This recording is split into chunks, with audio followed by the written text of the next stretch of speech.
ஆஹ் நாங்கள் கடந்த வகுப்புல பார்த்துறாங்கள் பெருக தொடர்பான அடிப்படை விடயங்கள். அதுல மிக முக்கியமாக பெருக குழு, விலை மதிப்பீட்டு குழு, அவை ரெண்டு பேர்ட்டையும் அந்த ரெண்டு குழுக்களுடையும் கூட்டு பொறுப்புகள், பெருக குழு உண்ட பொறுப்புகள், மதிப்பீட்டு குழு உண்ட பொறுப்புகள் என்றது கடைசியா பார்த்துருந்தாங்க. அப்ப அதை பார்த்து வச்சுக்கொள்ளுங்க, அது வினாக்களுக்கு உரிய விடயம். அடுத்த நாங்கள் பார்ப்போம் என்னன்னு சொல்லி சொன்னால், ஒப்பந்த அளிப்புக்கான அதிகார எல்லைகள். ஒப்பந்த அளிப்புன்றது ஒரு பிறகு நடைமுறையில யாருக்கு அதை கொடுக்கறது என்றது தெரிவு செய்யப்பட்ட பிறகு, சரிதானே, அந்த ஒப்பந்தத்தை அளிக்கிறது சம்பந்தமான விடயம். அப்ப உரிய பெறுகையின் பெறுமதி சேர்வரி உள்ளடங்கலான மொத்த பெறுமதி. பெறுமதி சேர்வரி என்றது எங்களுக்கு எப்பயும் விலை மெனுவில் தனியாக காட்டப்பட வேணும். அது உங்களுக்கு தெரியும், வெட் வரி. அப்போ அது தனியாக காட்டப்பட வேணும். அது வெட் ரெஜிஸ்ட்ரேஷன் பெறுமதி சேர்வரிக்கான பதிவு இருக்கிறார்களுக்கு தான் அது வழங்கப்படும். ஆனால் அதையும் சேர்த்து தான் மொத்த பெறுமதியை நாங்கள் இந்த ஒப்பந்த அளிப்புக்கு கருத்தில் கொள்ள வேணும். ஆனால் பொதுவாக விலை மதிப்பீடு செய்யல நாங்கள் பெறுமதி சேர்வரியை கழிச்சு கொண்டு வர்ற தொகையை தான் ஒன்றோடு ஒப்பிட்டு பார்ப்போம். ஏனென்றால் சிலர் அந்த வரியை போட்டிருக்கலாம், சிலர் போடாமல் இருக்கலாம், ஏனென்றால் அவர்களுக்கு பதிவு இல்லாமல் இருக்கலாம். எனவே அதை கழித்து தான் மதிப்பீடு செய்வோம். ஆனால் ஒப்பந்தத்தை யார் செய்யலாம் என்று இல்லையே பார்க்கல, அதையும் சேர்த்த பெறுமதி, ஏனென்றால் பெறுமதி சேர்வரியும் சேர்த்து தான் நாங்கள் கொடுப்பனவு செய்ய வேண்டியிருக்கும். அப்போ மொத்த செலவு மதிப்பீட்டை, பெறுமதி சேர்வரியும் சேர்ந்த மொத்த செலவு மதிப்பீட்டை பொறுத்து பெருக குழுக்களும் விலைமனு மதிப்பீட்டு குழுக்களும் தீர்மானிக்கப்பட வேண்டும். அப்போ அவைக்குரிய எல்லையில் இருக்கும். எந்தெந்த இப்போ பிராந்திய பெருக குழு என்று சொல்லி சொன்னால் அவைக்குரிய எல்லை. அப்போ அந்த எல்லைக்குள்ள அவர்களால் இந்த விடயத்தை கையாள முடியுமா என்று தீர்மானிக்கிறதுக்கு நாங்கள் பெறுமதி சேர்வரியையும் சேர்த்த பெறுமதியை தான் பார்க்க வேண்டும். சரிதானே. இப்போ அந்த விடயத்தை ஞாபகத்தில் வச்சிருங்க. பிறகுரிய விலைமனுக்களை திறக்கும் போது பெறப்பட்ட எல்லா விலைமனுக்களும் அல்லது ஒரு விலைமனு, மதிப்பீட்டுக்கு அமைய சிபார்சு செய்யப்பட்ட விலைமனு உரிய பெருக குழுவின் அதிகார எல்லையிலும் பார்க்க கூடியதா இருந்தால் சரிதானே. அப்ப விலைமனுவை நாங்கள் திறந்து பார்க்கல, சில நேரங்கள்ல ஒரு பெருக குழு உண்ட அதிகார எல்லைக்கெல்லாம் நாங்கள் மதிப்பீடு செய்திருப்போம். அதன்படிதான் அந்த பெருக குழு அமைச்சிருப்போம். ஆனா விலைமனுவை பெற்று பரிசீலிக்கல எல்லா விலைமனுக்களுமோ அல்லது ஒரு சில விலைமனுக்களோ அல்லது ஒரு விலைமனு என்றாலும் அதுல கூடுதலா இருக்கல, சரிதானே, அந்த எல்லையை விட கூடுதலா இருக்கல. அப்ப நாங்கள் அதை ஒப்பிட்டு பார்த்து அதுக்கேற்ற வகையில, சரிதானே, விலைமனு மதிப்பீட்டுக்கு அமைய சிபார்சு செய்யப்பட்ட விலைமனு. அப்ப அவற்றையெல்லாம் பரிசீலிக்கல நாங்கள் என்ன செய்வோம் என்றால் விலைமனு மதிப்பீடு என்றதை விரிவா பார்ப்போம். அப்ப விலைமனுக்களை மதிப்பீடு செய்யல நாங்கள் பெறுமதி சேர்வரியை நீக்கி இணைய தவறுகளை தவிர்த்து எங்களுக்கு பொருத்தமான எங்களுடைய தேவையோட ஏற்புடைய பிரதிபலிப்பை காட்டிய விலைமனுக்களை தெரிவு செய்வோம். மற்ற விலைமனுக்களை நிராகரிப்போம். அதை நாங்கள் விரிவாக பார்ப்போம் எப்படி விலைமனுவை பரிசீலிக்க வேணும்னு சொல்லி. அப்ப ஏற்புடைய பிரதிபலிப்பை காட்டுறது என்று சொல்றது எங்களுடைய தேவையோட கிட்டத்தட்ட பொருந்தி வாருது. 100% பொருந்தி வாரன்னு ஒன்று இருக்கலாது விலைமனுவில். அப்ப எங்களுடைய தேவையோட கிட்டத்தட்ட பொருந்தி வார விலைமனுக்களை தான் நாங்கள் பரிசீலிக்கலாம். ஏனைய விலைமனுக்கள் எங்களுடைய தேவையோட பொருத்தமில்லை. இப்ப நாங்கள் 2 லாட்சி உள்ள மேசை கேட்கிறோம் என்றால் ஏதோ ஒரு காரணத்தால தான் 2 லாட்சி தேவைன்னு முடிவு எடுத்திருப்போம். அப்ப அதை விட வேறு வகையில விலைமனுக்களை தரைக்கல அது எங்களுடைய தேவையோட ஏற்புடையது அல்ல. அப்ப அதை நாங்கள் நிராகரிப்போம். நிராகரிச்சுட்டு ஏற்புடைய பிரதிபலிப்பை காட்டின விலைமனுக்கள்ல அப்ப அதுல இதை தெரிவு செய்தாலும் எங்களுடைய தேவைக்கு பொருந்தது என்று சொல்லி நாங்கள் 4-5 விலைமனுக்கள் எங்களுக்கு அதுல தெரிவு செய்யப்பட்டால் அதுல பிறகு விலை குறைஞ்ச விலைமனுவை யார் சமர்ப்பிச்சிருக்காரோ அவர் தான் தெரிவு செய்யப்படுவார். எனவே ஏற்புடைய பிரதிபலிப்பை காட்டாத விலைமனுக்களை அது குறைஞ்ச விலையை சமர்ப்பிச்சிருந்தாலும் கூட நாங்கள் பெற்றுக்கொள்ள இயலாது. ஏனென்று சொல்லி சொன்னால் நாங்கள் எங்களுடைய தேவை தொடர்பாக அதுக்குரிய நியம குறியீடுகள் எங்களுடைய தேவைகள் எல்லாத்தையும் ஏற்கனவே சொல்லியிருக்கிறோம். அப்ப அதன்படியான விலைமனுக்கள் மட்டும்தான் ஏற்றுக்கொள்ளப்படும். அவ்வாறு மதிப்பீட்டுல தெரிவு செய்யப்படுற விலைமனு சரிதானே, ஏற்புடைய பிரதிபலிப்பை காட்டி அதுலேயும் குறைந்த விலையை பெற்றிருக்கிற விலைமனுக்கள் அந்த விலைமனு தெரிவு செய்யக்கூடிய விலைமனு எந்த பெறுமதியை கொண்டிருக்கும். அப்ப அது அந்த பெருக குழுவின் அதிகார எல்லையோட கூடி சென்றால் அந்த பெருக குழுவால அந்த பெருகையை கையாள முடியாது. அப்ப அப்படியான சந்தர்ப்பத்துல அது என்ன செய்யணும் என்றால் தன்னுடைய அவதானிப்புகளை பெருக குழுவுக்கு சமர்ப்பிக்க வேணும். அது பொருத்தமான அதிகார எல்லைக்கு மாற்ற சிபாரிசு செய்ய வேணும். பொருத்தமான அதிகார இல்லைன்னா சில நேரம் பிராந்திய பெருக குழுவின் எல்லையை அது தாண்டி இருக்குதுன்னு சொல்லி சொன்னால் கண்டிப்பாக நாங்கள் அடுத்த திரைக்கள பெருக குழுவுக்கு அதை சமர்ப்பிக்கிறதுக்குரிய சிபாரிசை செய்ய வேணும். அப்ப எப்பயுமே இதுல ஒரே ஒரு விஷயம் தான் இருக்குது. எப்பயும் அந்தந்த பெருக குழுக்களுக்கு விதிக்கப்பட்டுள்ள அதிகார எல்லைக்குள்ளதான் அவர்கள் தங்களுடைய கடமைகளை செய்ய முடியும். அப்ப அந்த அதிகார எல்லைக்கு மேற்பட்டுட்டு தான் பார்க்கிறது எந்த விலை மனுவை பார்க்க வேணும் என்றதை நாங்க பார்ப்போம். அதே நேரத்துல நாங்கள் அடுத்த அதிகார எல்லைக்கு அதை மாத்துறதுக்கு சிபாரிசு செய்ய வேணும். அவ்வாறு அந்த உச்ச எல்லையை பார்க்கல பெறுமதி சேர் வரி உள்ளிட்ட பெறுமதியை நாங்கள் பார்க்க வேணும். அப்ப இந்த விடயங்களை ஞாபகத்துல வச்சிருந்தோம்னா சரி. அப்ப அதான் இந்த இதுல சொல்லப்படுற விடயம். அதோட எங்களுக்கு தெரியும் அடுத்த உயர்மட்ட பருவக்குழு என்ன செய்யலாம் என்றால் ஆரம்ப பருவக்குழு உண்டு. உதாரணத்துக்கு எங்களுக்கு பிராந்திய பருவக்குழு தான் இந்த விடயத்தை கையாண்டது. ஆனால் பெறப்பட்ட விலைமனுக்களின் அடிப்படையில் அவர்களால் அந்த விலைமனுவை கையாளக்கூடிய இல்லையே தாண்டிட்டுது. எனவே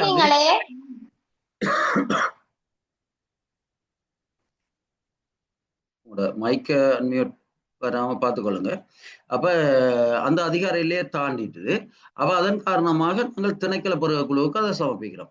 அப்ப திணைக்கள பருவக்குழு என்ன செய்யலாம் என்றால் ஏற்கனவே அது நடவடிக்கை எடுக்கப்பட்டது. விலைமனுக்கள் உடைக்கப்பட்டு பரிசீலிக்கப்பட்டு மதிப்பீடு செய்யப்பட்டு இருக்குது. அப்ப திணைக்கள பருவக்குழு என்ன செய்யலாம் என்றால் ஆரம்ப பருவக்குழு, அதாவது பிராந்திய பருவக்குழு பின்பற்றிய பருவ செயல்முறையை மதிப்பீடு செய்து அது சரி அதை ஏற்றுக்கொள்ளலாம் என்று அவர்கள் கருதினால் அந்த பருவ செயல்முறையை அப்படியே தொடர்ந்து முன்னெடுக்கலாம். அல்லது அவர்கள் பின்பற்றிய பருவ செயல்முறையில் அவர்களுக்கு திருப்தி இல்லாட்டி அந்த செயல்முறையை ரத்து செய்யறதுக்கு பொருத்தமான காரணங்களோட விண்ணப்பிக்க வேணும். அப்ப அப்படியான சந்தர்ப்பத்துல மீள பருகைகளை கோர வேண்டி இருக்கும். அது சந்தர்ப்பத்துக்கு ஏற்ப அப்ப பொருத்தமான காரணங்களோட பெருக உரிமை நிறுவனத்துக்கு நிறுவனத்துக்கு சிபாரிசு செய்ய வேணும். அப்ப பெரும்பாலும் முதலாவது பருவக்குழு அல்லது ஆரம்ப பருவக்குழு தங்களுடைய கடமைகளை சரியா செய்திருந்தால் அதை தொடர்ந்துதான் அடுத்த பருவக்குழு அதனுடைய நடவடிக்கைகளை மேற்கொள்ளும். அவர்கள் செய்த நடவடிக்கையில திருப்தி இல்லைன்னா மட்டும் அதை ரத்து செய்யறதுக்கு உரிய நடவடிக்கை எடுக்க வேணும். வந்த விடயத்தை பார்த்துக்கொள்ளுங்க. அடுத்தது அவசரமானது அத்தியாவசியமான பெருகையில ஒரு அவசியமான பெருகையில உரிய அதிகாரியிலேயே மீறி பெருக மேற்கொள்ள வேண்டிய தேவை காணப்பட்டால் பெருக நடைமுறையிலிருந்து விலகிறதுக்கான ஏற்பாடுகள் பின்பற்றப்பட வேண்டும். அவ பெருக நடைமுறையிலிருந்து விலகிறதுக்கான ஏற்பாடுகள் பின்னுக்கு சொல்லி இருக்குது. எப்படியான சந்தர்ப்பத்துல விலகலாம் என்று சொல்லி அதுக்குரிய எல்லைகள் சொல்லப்பட்டிருக்கு. எனவே சில சந்தர்ப்பங்கள்ல அவசியமான ஒரு அவசரமான சந்தர்ப்பத்துல பெருக நடைமுறையிலிருந்து விலகி போறதுக்கான அதிகாரங்கள் இருக்குமா இருந்தால் அந்த அதிகாரத்தின்படி செயற்பட முடியும். சில நேரங்கள் அப்படியான ஒரு சூழ்நிலையில இந்த அதிகார எல்லை மீறி இருந்தால் அந்த ஏற்பாட்டுக்கு அமைவாக பெருக நடைமுறையிலிருந்து விலகி செல்றதுக்கான நடவடிக்கைகளை கையாள முடியுமே தவிர மற்றும்படி தங்களுடைய அதிகார எல்லையை தாண்டி பெருக தொடர்பான தீர்மானங்களை எடுக்க முடியாது என்றுதான் இதுல சொல்லப்படுது. அடுத்து எங்களுக்கு ஒரு முக்கியமான விஷயம் நாங்கள் பார்க்கறதுல பெருக முறைகள். அப்ப நாங்கள் ஏற்கனவே பார்த்து நாங்கள் பெருக குழு தன்னுடைய கூட்டத்துல பெருக முறையை தீர்மானிக்க வேணும். அப்ப இப்படி ஒரு பொருட்களையோ வேலைகளையோ சேவைகளையோ பெற்றுக்கொள்றது என்ன முறையை பயன்படுத்தி பெற்றுக்கொள்றது என்றதுக்கு பல்வேறு பெருகை முறைகள் இருக்குது. அப்ப இதுல சொல்லப்பட்டிருக்கிற இந்த பெருகை முறைகள் தொடர்பாக எங்களுக்கு தெரிஞ்சிருக்க வேணும். ஒன்று சர்வதேச போட்டி விலைமனு கோரல். அப்ப சர்வதேச ரீதியாக போட்டி அடிப்படையில விலைமனு கோரலாம் அல்லது தேசிய போட்டி விலைமனு கோரல். அடுத்தது வரையறுக்கப்பட்ட சர்வதேச போட்டி விலைமனு கோரல். அடுத்தது வரையறுக்கப்பட்ட தேசிய போட்டி விலைமனு கோரல். அப்ப இந்த நான்குமே போட்டி அடிப்படையில மேற்கொள்ளப்படுறது. அப்ப பல்வேறு நிறுவனங்களுக்கு கூறு விலைகள் வழங்கப்பட்டு தான் பெற்றுக்கொள்ளப்படும். ஆனால் சர்வதேச போட்டி விலைமனு கோரல்ன்றது பகிரங்கமா எல்லாருமே பங்கு பெற்றக்கூடிய இல்லை. ஆனால் அதுல சில வரையறைகள். அப்ப தெரிந்தெடுக்கப்பட்ட விசேடமான முறையில தெரிந்தெடுக்கப்பட்ட நிறுவனங்களுக்கு மட்டும் விலைமனுக்களை அனுப்பி விலைமனுவை பெற்றுக்கொண்டால் அது வரையறுக்கப்பட்ட போட்டி விலைமனு கோரல்னு சொல்லப்படும். நாங்க ஏன் போட்டி தான் செய்யறோம் நாங்கள் என்ன தெரிந்தெடுத்து வச்சிருக்கிறோம் இது ஒரு முறையில. ஆனால் தெரிந்தெடுக்கப்பட்ட நிறுவனங்களுக்கு நாங்க விலைமனுக்கள் அனுப்புறோம். அப்ப அவர்கள் தார விலைமனுவின் அடிப்படையில் அந்த விலைமனுக்களை மதிப்பீடு செய்து தெரிவு செய்கிறோம்.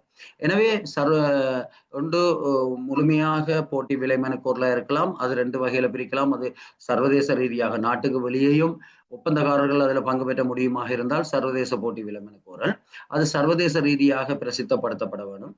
அடுத்தது தேசிய போட்டி விலை கோரல் என்றது தேசிய ரீதியாக யாரும் வரையறை இல்லாம பங்கு பெற்றக்கூடியதா இருக்கும். அவ்வாறு பிரகடனப்படுத்தப்பட வேண்டும். வரையறுக்கப்பட்ட சர்வதேச போட்டி கல்வி அல்லது வரையறுக்கப்பட்ட தேசிய போட்டி கல்வி என்றது ஏற்கனவே தெரிவு செய்யப்பட்ட நிறுவனங்களுக்கு அந்த விலைமனுக்களை அனுப்பி வைக்கிற ஒரு முறைமையை குறிக்கும். பொருட்கள் வாங்குதல் இதான் நாங்கள் சாதாரணமா நாங்கள் கூடுதலாக பெருக முறையில பயன்படுத்துறது. அல்லது கூறு விலைக்கான கோரிக்கை சமர்ப்பிக்கிறது. பொருட்களை வாங்குதல் ஷாப்பிங் மெத்தட், அதாவது கடைகள்ல நாங்கள் தெரிவு செய்யப்பட்ட விநியோகஸ்தர்களுக்கோ அல்லது ஒப்பந்தக்காரர்களுக்கோ விலைமனுக்களை வழங்கி அவர்கள்ட்ட இருந்து விலைமனுக்களை பெற்றுக்கொண்டு அதுல ஒன்று தெரிவு செய்கிறது. அடுத்தது நேரடி ஒப்பந்தம். நேரடி ஒப்பந்தம்ன்றது தனி ஒரு மூலத்தில இருந்து. அப்ப நேரடியாகவே ஒரு நிறுவனத்தை தெரிவு செய்து எங்களுடைய தேவைக்காக அவர்களோட ஒப்பந்தம் செய்து கொள்றது. அடுத்தது ஊழியர் படை கணக்கு. ஊழியர் படை கணக்குன்றது அந்த நிறுவனமே தன்னுடைய சொந்த வேலையாட்களை அல்லது வாடகை கம்பத்தப்பட்ட வேலையாட்களை பயன்படுத்தி நேரடியாக ஒரு வேலையை செய்கிறது. அடுத்தது அவசரப்படுகை. அவசரப்படுகைன்றது அவசரமான சந்தர்ப்பங்கள்ல சில வரையறைகளை தாண்டி நாங்கள் பருக நடவடிக்கையில முன்பெற்றது. அது சில நேரங்கள்ல ஒரு கலவர நேரங்களா இருக்கலாம், இயற்கை அனர்த்த நேரங்களா இருக்கலாம். அவசரமான சூழ்நிலையில நாங்கள் ஏற்கனவே இருக்கிற போட்டி முறைகளுக்கு போறது எங்களுக்கு பொருத்தம் இல்லாம இருக்குமா இருந்தால் அவசர பருக என்ற ஒன்று சொல்லுவோம். அடுத்தது வேலை ஒப்பந்தங்கள்ல சமூக பங்கேற்பு. அப்ப இது ஒரு பெருக முறையா இருக்குது. இது சமூக மட்ட அமைப்புகளுடைய அப்ப சமூகத்தின் பங்கேற்போட ஒரு வேலையை செய்யறது. அப்ப அதுல சில முன்னுரிமைகளை சமூக மட்ட அமைப்புகளை கொடுத்து வேலைகளை செய்விக்கிறது அல்லது அவர்களுக்கு சில விசேட சலுகைகளை கொடுக்கறது. இந்த பெருக முறையில அவர்களுக்கு சில முன்னுரிமைகளை கொடுக்கறது. அப்ப இப்ப வேலைகள்ல ஒப்பந்தங்கள்ல சமூக பங்கேற்பு. அடுத்தது இணை நிதி அளிப்பின் கீழான பெருகை. அதாவது இணை நிதி அளிப்புன்றது எங்களுக்கு தெரியும். வெளிநாட்டில இருந்து உதவியாகவோ கடனாகவோ நிதி கிடைக்கப்பெறுமா இருந்தால் சில வேலை திட்டங்களுக்கு அவ்வாறானவற்றை கையாளுற ஒரு பெருக முறைமை. அப்ப இப்படியான பெருக முறைமை எங்கள்கிட்ட இருக்குது. இந்த பெருக முறைமை என்று சொல்றது இதைத்தானே. இந்த வகையில 10 பெருக முறைமை. முந்தி இது வேறு வகையில உள்ளடக்கப்பட்டிருந்தது. இப்ப பாத்தீங்கன்னா உண்மையிலேயே சரியான முறை இதுதான். பெருக முறைகள் என்ற ரீதியில இந்த 10 வகையான முறைகள் இருக்குது. அப்ப அதை ஞாபகத்துல வச்சுருங்க. ஒவ்வொன்றும் என்னென்ன எவ்வாறு அது மேற்கொள்ளப்பட வேண்டும் என்ற விடயங்களையும் ஞாபகம் வச்சிருந்தா சரி. பெருக முறைகள் 4 தருக என்றது நேரடியான வினாவாக வரக்கூடிய ஒரு விடயமா இருக்கும்.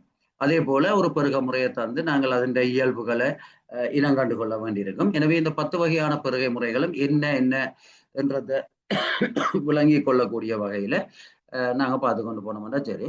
அப்ப பொதுவாக எந்த 10 முறை இருந்தாலும் இதுல எந்த முறையை நாங்கள் தெரிவு செய்யறது பொருத்தம் என்றதை தீர்மானிக்கிறதுக்கு அப்ப பெருக குழு அதை தீர்மானிக்க வேண்டும் என்றால் அவ்வாறான சந்தர்ப்பத்துல என்னத்தை அடிப்படையாக வச்சு கொண்டு எந்த முறை பொருத்தம் என்று தீர்மானிக்கப்படும்.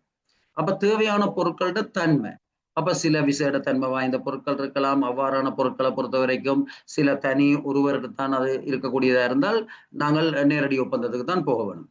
அல்லது உள்நாட்டுல அவ்வாறான தன்மையுடைய பொருட்களை பெற்றுக்கொள்றது பொருத்தம் இல்லை அல்லது தரமான பொருட்களை பெற்றுக்கொள்ள என்றால் சர்வதேச போட்டிகளுக்கு தான் போகணும். பொருட்களோட தன்மையை பார்க்க வேணும். அப்ப பொருட்களோட தன்மைக்கு ஏற்ப நாங்கள் பெருக முறையை தெரிவு செய்ய வேண்டியிருக்கும். அடுத்தது பெருகையின் பெறுமதி. அப்ப மிக குறைந்த பெறுமதிக்கு நாங்கள் சர்வதேச ரீதியாக அப்படி போகலாது. அல்லது மிக குறைந்த பெறுமதியாக பொருட்களை பண்றதுக்கு போட்டி கேள்விக்கு போனோம் என்றால் அது சில நேரங்கள்ல நாங்கள் பெருக செய்ய வேண்டிய பெறுமதியை விட கூடின தேவையற்ற செலவை ஏற்படுத்தும்.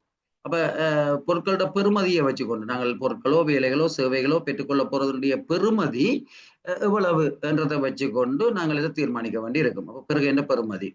அடுத்தது உள்நாட்டு இயலுமை மற்றும் உள்நாட்டு விலைகள். அப்ப ஒரு வேலையை செய்யறதுக்கு உள்நாட்டின் இயலுமை இந்த அளவு இருக்குது. அப்ப உள்நாட்டு ஒப்பந்தக்காரர்களுக்கு இயலுமை இல்லாத பெருகைகளா இருந்தால் நிச்சயமாக நாங்கள் சர்வதேச மட்டுப்படுத்தப்பட்டதோ அல்லது சர்வதேச போட்டிகளுக்கோ போக வேண்டி இருக்கும். அப்ப எனவே உள்நாட்டு இயலுமையை பார்க்கணும். அதே மாதிரி உள்நாட்டு விலைகளை நாங்க பார்க்கணும். அப்ப அப்படியான சந்தர்ப்பத்தை வச்சுக்கொண்டு நாங்கள் எந்த பெருக முறையை தீர்மானிக்கிறோன்னு பார்க்கலாம். அடுத்தது உள்நாட்டு ஊழியர் படையின்ற இயலுமை. அப்ப சில வேலைகளை பொறுத்த வரைக்கும் அதுல சிறப்பு இயல்பு வாய்ந்த ஊழியர்களுடைய தேவை இருக்கும். அப்ப எங்களுடைய உள்நாடு அந்த பெருக தொடர்பாக எவ்வாறு ஊழியர் படையை பெற்றுக்கொள்ளக்கூடிய தன்மையை கொண்டிருக்குது. அவ்வாறான சிறப்பியல்பான ஊழியர்களுடைய நிரம்பல் இங்க இருக்குதா என்ற விடயங்களை பார்க்க வேண்டியிருக்கும். அடுத்தது விநியோகிப்பதற்கான கால பகுதி. அப்ப எவ்வளவு காலத்துல எங்களுக்கு அந்த பொருட்கள் தேவை. பொருட்கள் என்று சொல்றது எல்லாத்துக்குமே பொருந்தும். அந்த பெருகையை நாங்கள் எவ்வளவு காலத்துல பெற்றுக்கொள்ள வேண்டி இருக்கும். அப்ப எங்களை தேவையை பொறுத்து அப்ப அது சில நேரம் போட்டி கல்வி முறைக்கு போறது பொருத்தமா இருக்குமா. இப்ப அவசர பெருகை என்றால் அவசரமா உடனே தேவை என்றால் இப்ப நாளைக்கே தேவை. இன்றைக்கு மக்கள் எல்லாம் இடம்பெயர்ந்திருக்கணும். நாளைக்கே அவர்களுக்கு உணவு கொடுக்கறதுக்கு அரிசி போன்ற பொருட்கள் தேவை என்றால் நாங்கள் அதுக்கேற்ற வகையில தான் பெருக முறையை தெரிவு செய்ய வேண்டியிருக்கும். எனவே அந்த சந்தர்ப்பத்துல நாங்க போட்டி கல்வி முறைக்கோ அல்லது வேறு முறைகளுக்கு போறது பொருத்தம் இல்லாம இருக்கும்.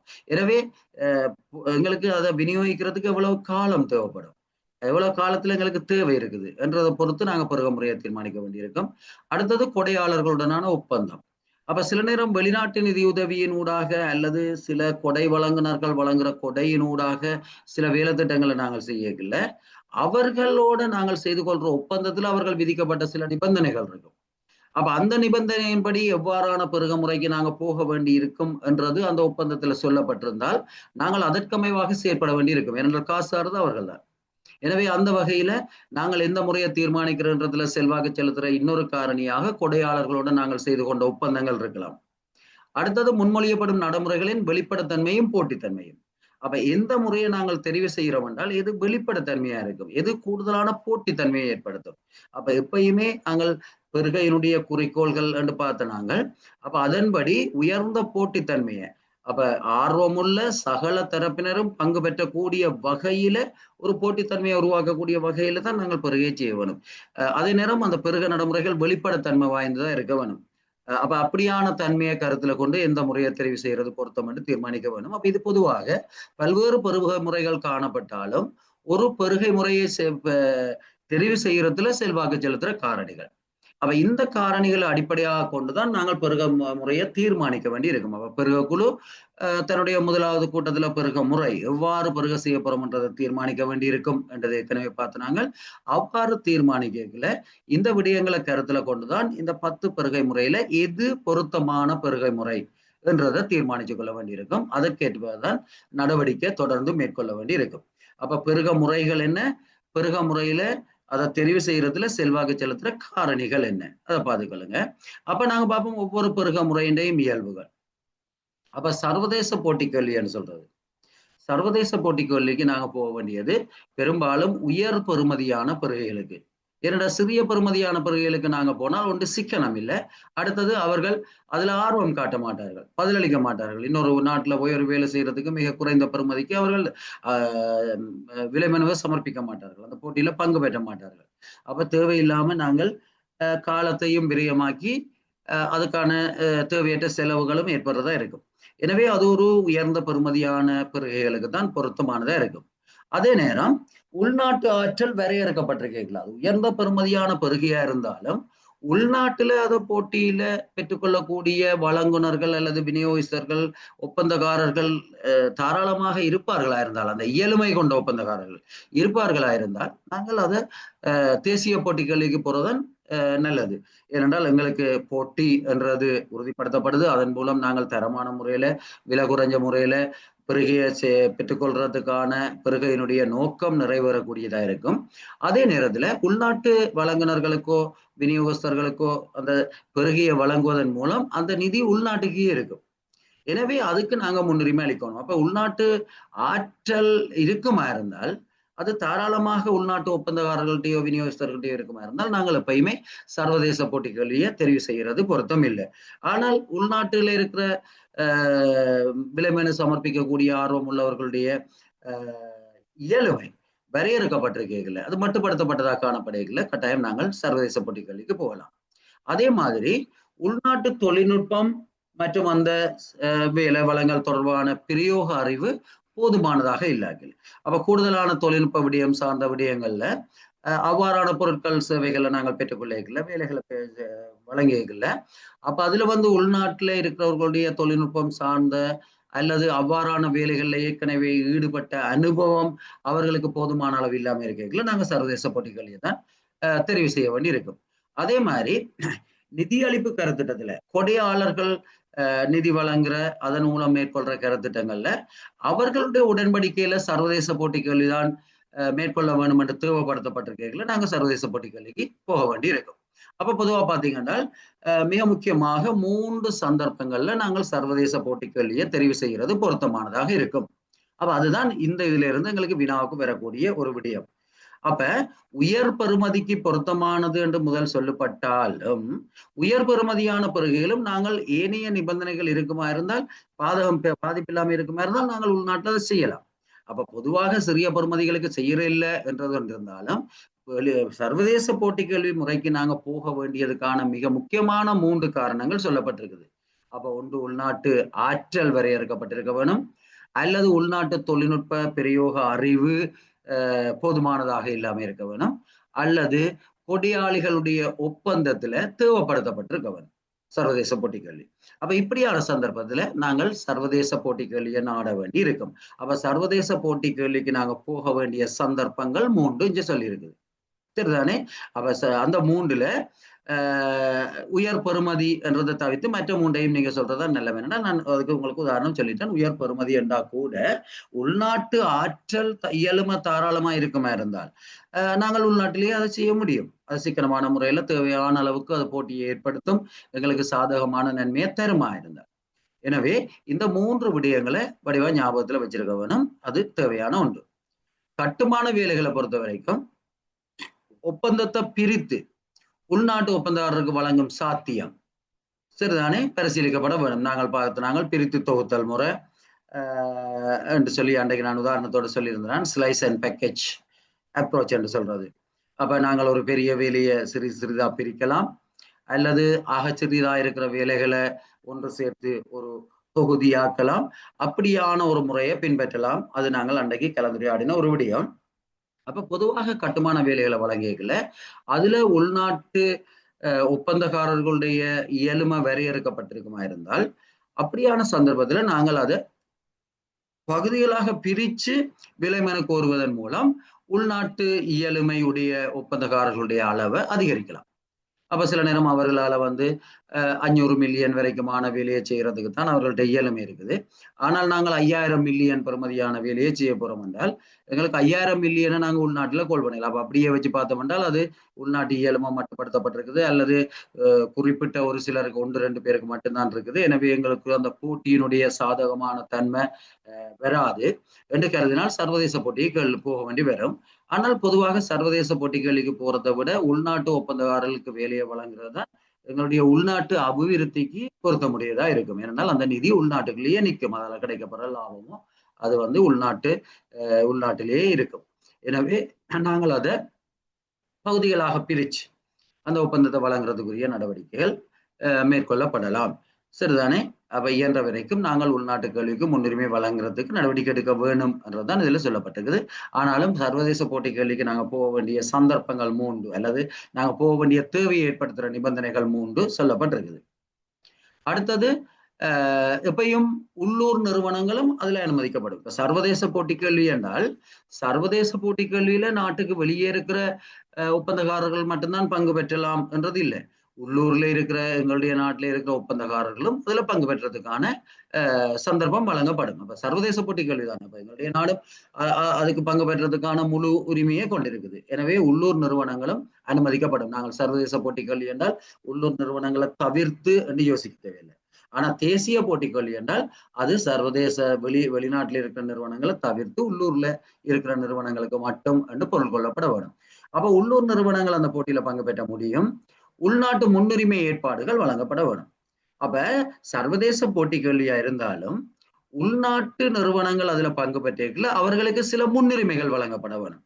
அப்ப அதுக்கான ஏற்பாடுகள் இதுல சொல்லப்பட்டிருக்குது. நாங்கள் பின்ன பார்ப்போம். அப்ப உள்நாட்டு முன்னுரிமை என்ற சொல்ல ஞாபகத்துல வச்சிருங்க. உள்நாட்டு முன்னுரிமை அல்லது உள்நாட்டு முன்னுரிமை என்று சொல்ல பயன்படுத்துறது எவ்வளவு தூரத்துக்கு நாங்க பிரியோரிட்டி கொடுக்கிறோம் உள்நாட்டு ஒப்பந்தக்காரர்களுக்கு. அப்ப அவர்களுக்கு முன்னுரிமை கொடுக்கறதுக்கு அதுக்கு ஒரு வரையறை இருக்குது. அதுக்காக அவர்கள் எவ்வளவு தொகையை போட்டாலும் உள்நாட்டு ஆக்களுக்கு தான் ஒப்பந்தத்தை கொடுக்கறது தீர்மானிச்சால் அது சர்வதேச போட்டி கல்வி இருக்காது. ஆனால் ஒரு குறிப்பிட்ட எல்லை வரைக்கும் அவர்களுக்கு முன்னுரிமையை கொடுக்கிறது. ஏன்னா அவர்களுக்கு முன்னுரிமை கொடுக்கறதால எங்களுக்கு அரசாங்க நிதி நட்டம் நாங்கள் யோசிக்கிறாது. ஏனென்றால் அது நாட்டுக்குள்ளேயே நிற்க போகுது. எனவே அவர்களுக்கான ஒரு முன்னுரிமை வழங்குற ஏற்பாடு இந்த சர்வதேச போட்டி கல்வியில இருக்க வேணும். அதுவும் அது கேள்வி கோரப்படைகளே அந்த விடயம் சொல்லப்பட வேணும். அடுத்தது நாணயங்கள், வரிகள் மற்றும் சட்ட முறையான அறவீடுகள் உட்பட சகல நிபந்தனைகளும் உள்ளூராக்களுக்கும் வெளியாளாக்களுக்கும் சமனாக ஏற்புடையதாக வேணும். இப்ப டாலர்ல தான் பிறகு கூறுவிலை சமர்ப்பிக்க வேணும் என்றால், விலைமனு சமர்ப்பிக்க வேணும் என்றால் அது எல்லாருக்குமே பொருந்தும். அதே மாதிரி வரிகள் எதுவும் இருக்குமா இருந்தால் அந்த வரி எல்லாருக்குமே பொருந்தும்.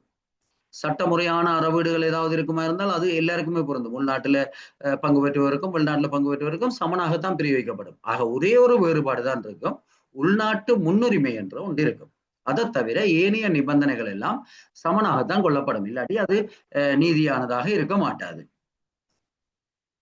உயர் போட்டித்தன்மையை உறுதிப்படுத்துறதுக்காக சர்வதேச போட்டி கல்வியில சர்வதேச ரீதியாக போதிய அளவு பிரசித்தப்படுத்த வேணும். இல்லாட்டி பிரயோசனம் இல்லை. நாங்கள் சர்வதேச போட்டிகள் என்னட்டு நாங்கள் போதிய அளவுக்கு அதுல பங்கு பெற்றக்கூடிய நாடுகள் எல்லாத்துக்குமே அந்த அந்த எங்களுடைய விலைமனு கோரலை பிரசித்தப்படுத்தலை என்றால் பலர் பங்கு பெற்றதுக்கு வாய்ப்பு இருக்காது என்றால் எங்களுடைய நோக்கம் நிறைவேறாது. எனவே ஒரு உயர்ந்த பிரசித்தத்தை நாங்கள் மேற்கொள்ள வேணும் சர்வதேச ரீதியாக.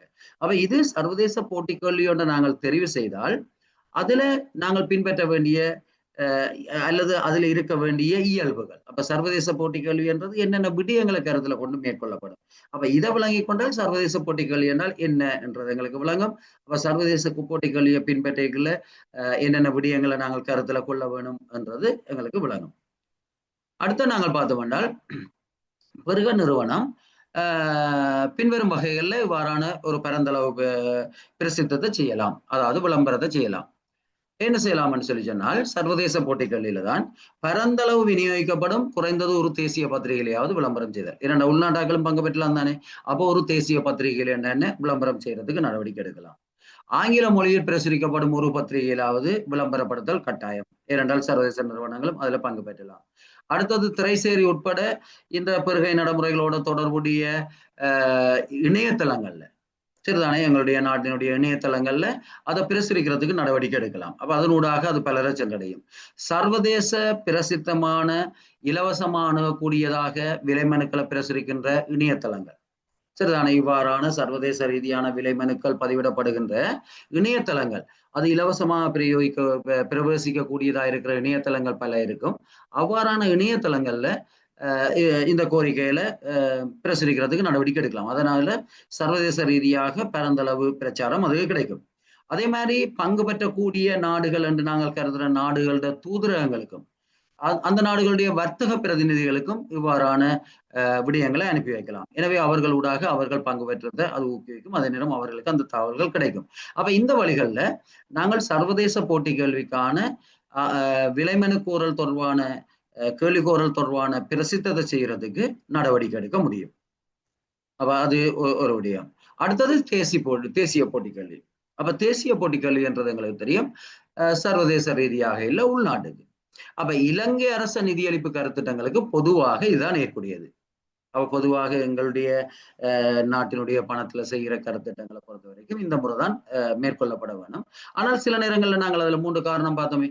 அதுல ஒன்றுல ஒப்பந்தக்காரர்களுடைய கொடையாளர்களுடைய உடன்படிக்கையில தேவைப்படுத்தப்பட்டிருந்தால் என்றதை தவிர மற்ற 2 சந்தர்ப்பங்கள் உள்நாட்டு இயலுமை வரையறுக்கப்பட்டிருக்கல அல்லது உள்நாட்டு ஆக்களுக்கு இது சம்பந்தமான தொழில்நுட்பம் சார்ந்த அல்லது அதை பிரயோக அறிவு இல்லாம இருக்கல நாங்கள் சர்வதேச போட்டிகளுக்கு போவோம்.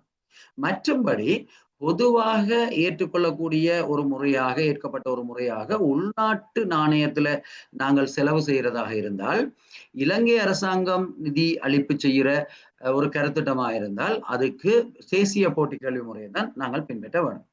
அப்ப தேசிய போட்டி கேள்வி முறையை நாங்க பின்பற்ற என்றால் பரந்தளவு விற்பனையாகும் தேசிய செய்தித்தாள்கள்ல அரச கர்ம மொழிகள்ல பிரசித்தப்படுத்த வேணும். அரச கர்ம மொழிகள்ன்றது உங்களுக்கு தெரியும் சிங்களத்திலையும் தமிழ்லையும் அதை பிரசுரப்படுத்துறதுக்குரிய நடவடிக்கை எடுக்க வேணும். கட்டாயம் சர்வதேச போட்டிகள் என்றால் ஆங்கிலத்திலையும் வெளியிட வேணும் என்று சொல்லி இருக்குது இங்கே அரச கர்ம மொழிகள்ல. பெருகை நிறுவனத்தினுடைய தொடர்புடைய இணையதளங்கள்ல மேலதிக விவரங்களை பிரசுரிக்கிறதுக்கு நடவடிக்கை எடுக்கலாம்.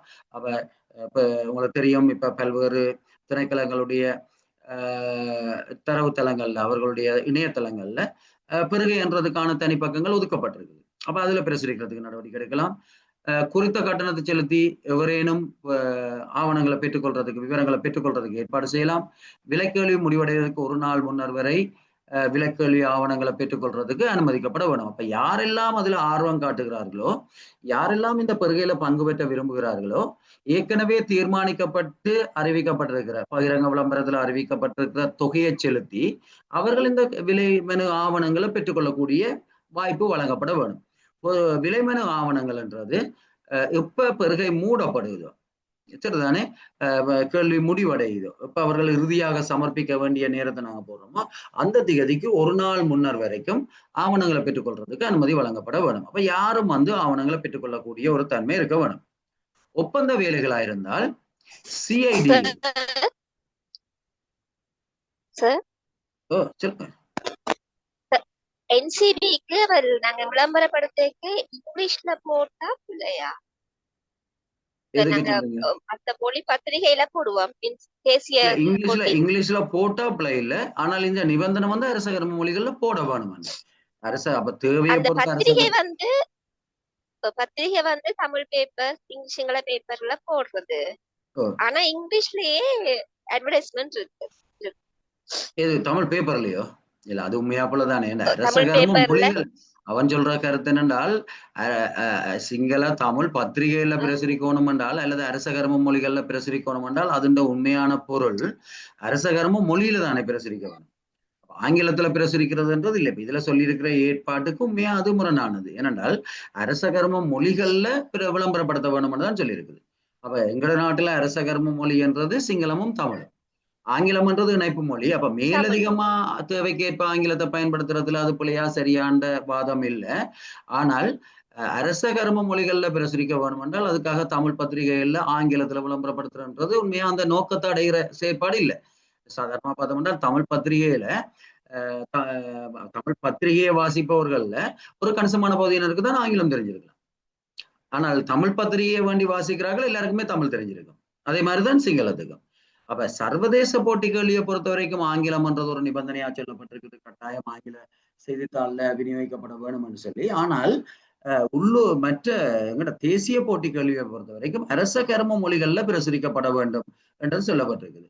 அப்ப நாங்கள் அரச கர்ம மொழிகள் எங்களோட இணையதளங்கள் அதுகளில் பிரசுரிக்கிறன்றதை விட பத்திரிகையில பிரசுரிக்கைகள் அந்த மொழியில பிரசுரிக்கிறதான் உண்மையா பொருத்தமானதுன்றது என்ற கருத்து இதுல இருக்கிறதின் படி. அடுத்து பாத்தீங்கன்னு சொல்லி அப்பதானே சார் போட்டியையும் வெளிப்படைத்தன்மையும் ஏற்படுத்தலாம். ஏன்னா ஆங்கிலத்துல பிரயோகிக்கல நான் ஏற்கனவே சொன்ன மாதிரி இப்ப தமிழ் பத்திரிகையில இங்கிலீஷ் பத்திரிகையில தமிழ் பத்திரிகையிலையும் சிங்கள பத்திரிகையிலையும் அது தேசிய அளவு பிரபலமான ஒரு பத்திரிகை ஒரு பத்திரிகையில் என்றாலும் நாங்கள் பிரசுரிச்சுட்டு அது ஆங்கிலத்துல பிரசுரிச்சால் பொருத்தம் இல்லை தானே. பிறகு இன்னும் கொஞ்சம் காலம் போக அப்ப இன்னொரு மொழியில பிரசுரிச்சா அப்ப அது உண்மையா அந்த நோக்கத்தை நிறைவேற்றதா இருக்காது. அந்த மொழியில பிரசுரிக்கிறது தான் சரியானதா இருக்கும். அடுத்து வந்து இந்த சிஐடிஏ சரிதானே ரெஜிஸ்ட்ரேஷன் அப்ப சைடா ரெஜிஸ்ட்ரேஷன் என்று சொல்றார்கள். சிஐடிஏ என்றது கன்ஸ்ட்ரக்ஷன் இண்டஸ்ட்ரி டெவலப்மெண்ட் அத்தாரிட்டி. அப்ப இந்த அத்தாரிட்டியை பொறுத்த வரைக்கும் அதாவது இந்த அதிகார சபையை பொறுத்த வரைக்கும் இது வந்து ஒப்பந்தக்காரர்களை பதிவு செய்கிற ஒரு நிறுவனம். அவ முதல் வந்து இக்டாட் பதிவுன்னு நாங்கள் சொன்னாங்க. இப்ப இக்டாட்ன்றது இல்லை. இக்டாட்ன்றது இல்லாம செய்யப்பட்டு இந்த அமைப்பு தான் உருவாக்கப்பட்டிருக்குது.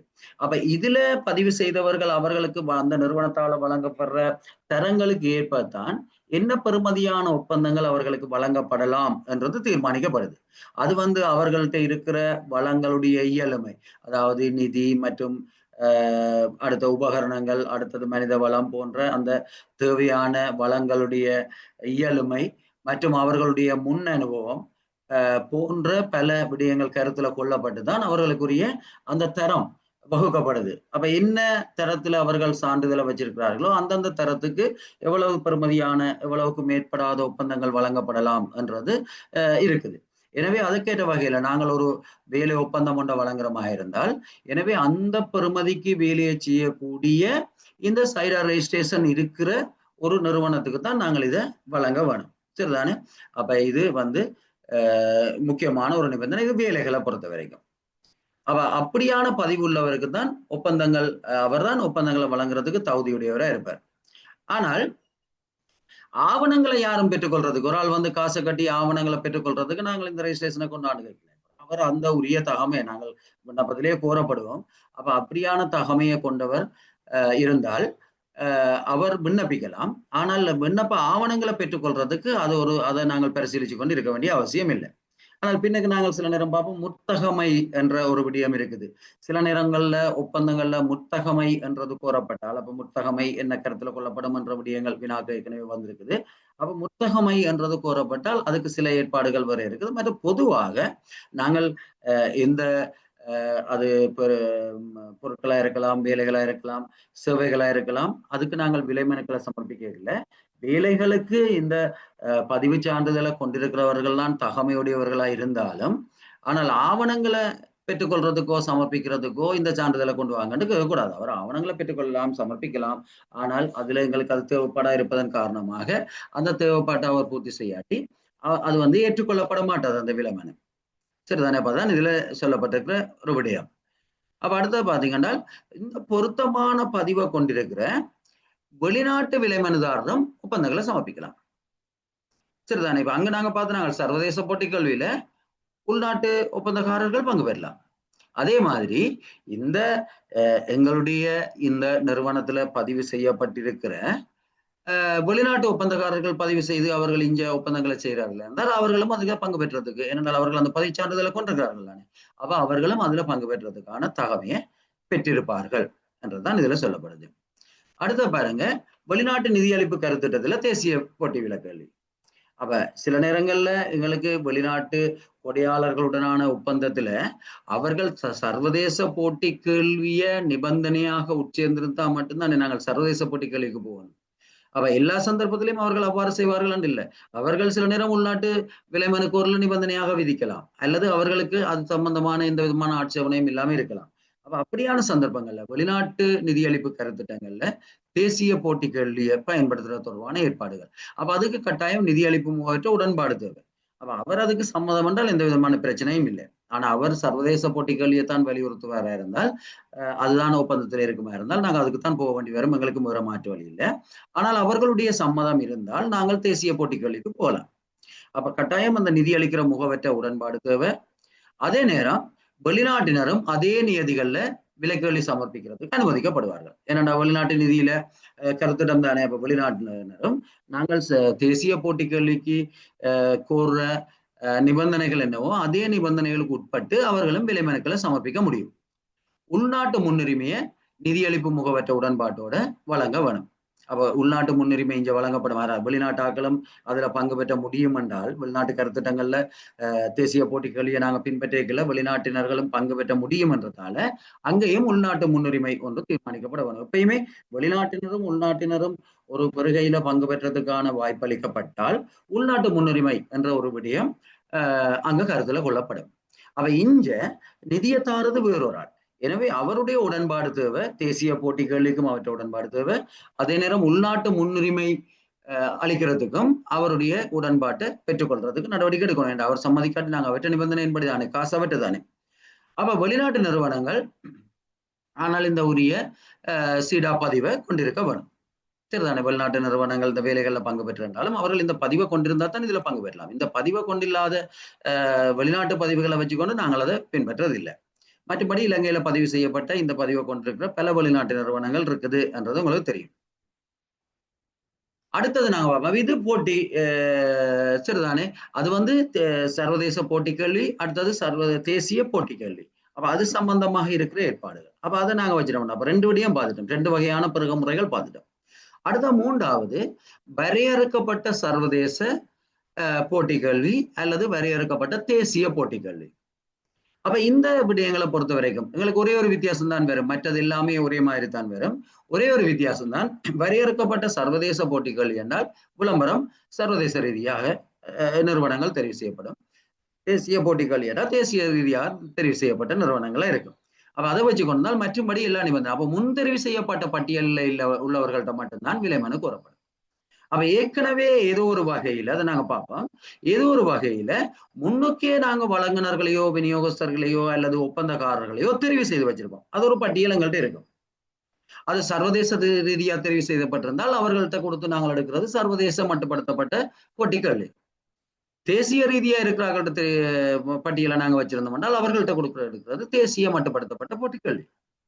அப்ப இங்க ஏதோ ஒரு வகையில நாங்கள் வழங்குனர்களையோ விநியோகஸ்தர்களையோ ஒப்பந்தக்காரர்களையோ முன் தெரிவு செய்து வச்சிருக்கிறோம். அப்ப அந்த பட்டியல்ல இருக்கிற ஆட்களுக்கு மட்டும்தான் நாங்கள் விலை மனு ஆவணங்களை அனுப்பி வைப்போம். அப்ப இது ஒரு கொஞ்சம் விரைவாக செய்யக்கூடிய ஒரு தன்மையா இருக்கும். அப்ப எண்ணிக்கை குறைவாயிருந்தால் போட்டித்தன்மையை உறுதிப்படுத்தக்கூடியவாறு பொருத்தமான எல்லாருக்கும் அனுப்புவோம். அப்ப இயன்ற வரைக்கும் கூடுதலானவர்கள், அந்த பட்டியலில் இருக்கிறவர்களுக்கும் இயன்ற வரைக்கும் கூடுதலானவர்களுக்கு நாங்கள் அனுப்பினால் போட்டித்தன்மையை உறுதிப்படுத்தலாம்.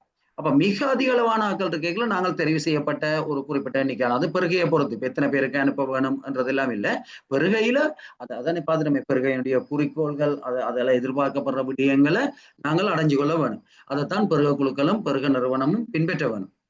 எனவே போட்டியை ஏற்படுத்தக்கூடிய சந்தர்ப்பம் இருக்குமா இருந்தால் நாங்கள் அந்த தெரிவு செய்யப்பட்ட பட்டியலில் இருக்கிற ஆட்கள்ல ஒரு குறிப்பிட்ட எண்ணிக்கையான ஆட்களுக்கு நாங்கள் அனுப்பலாம். ஆனால் அந்த பட்டியலிலேயே குறைந்த எண்ணிக்கையான ஆட்கள் இருந்தால் முழு பேருக்கும் அனுப்ப வேண்டும் என்றால் போட்டியை உறுதிப்படுத்துறதா நாங்கள் பிரதானமான நோக்கம். விளம்பரப்படுத்தல் மற்றும் உள்ளூர் முன்னுரிமை வழங்கல் தவிர்ந்த ஏனைய போட்டிகளுக்குரிய சகல நடைமுறைகளும் பின்பற்றப்படும். அப்ப ஒன்று விளம்பரப்படுத்த தேவையில்லை. ஏனென்றா அவர்களா வந்து ஆவணத்தை பெற்று எடுத்து விண்ணப்பிக்கல தானே. நாங்களா ஏற்கனவே தெரிவு செய்யப்பட்டிருக்கிறவர்களுக்கு ஆவணங்கள் அனுப்பி வைக்கிறோம். எனவே விளம்பரப்படுத்த தேவையில்லை. அப்ப போட்டிகளில தேசியவோ அல்லது சர்வதேசவோ போட்டிகளில நாங்க விளம்பரப்படுத்தலன்றது மிக முக்கியமான ஒரு விடயமா பார்த்து நாங்கள் அது இருக்காதீங்க. அதே நேரம் இங்க முன்னுரிமை என்றதை விட சரிதானே. அப்ப உள்ளூர் முன்னுரிமை என்றது போட்டி கல்விக்கு தான் வரும். அப்ப இதுல உள்ளூர் முன்னுரிமை என்றதையும் தவிர ஏனைய போட்டி கல்விக்குரிய சகல விடயங்களும் இருக்கும். அப்ப அவர்களுக்கு எப்படி விலமனுக்களை கொடுக்கிறது, மற்றது நிபந்தனைகள் பொதுவாக இருக்கிறது போன்ற சகல விடயங்களும் இதுக்கும் பொருந்தும். தானே. அப்ப 2 விடயங்கள் பொருந்தாது என்று சொல்லப்படுது. ஒன்று உள்நாட்டு முன்னுரிமை, அடுத்தது வந்து விளம்பரப்படுத்தல்.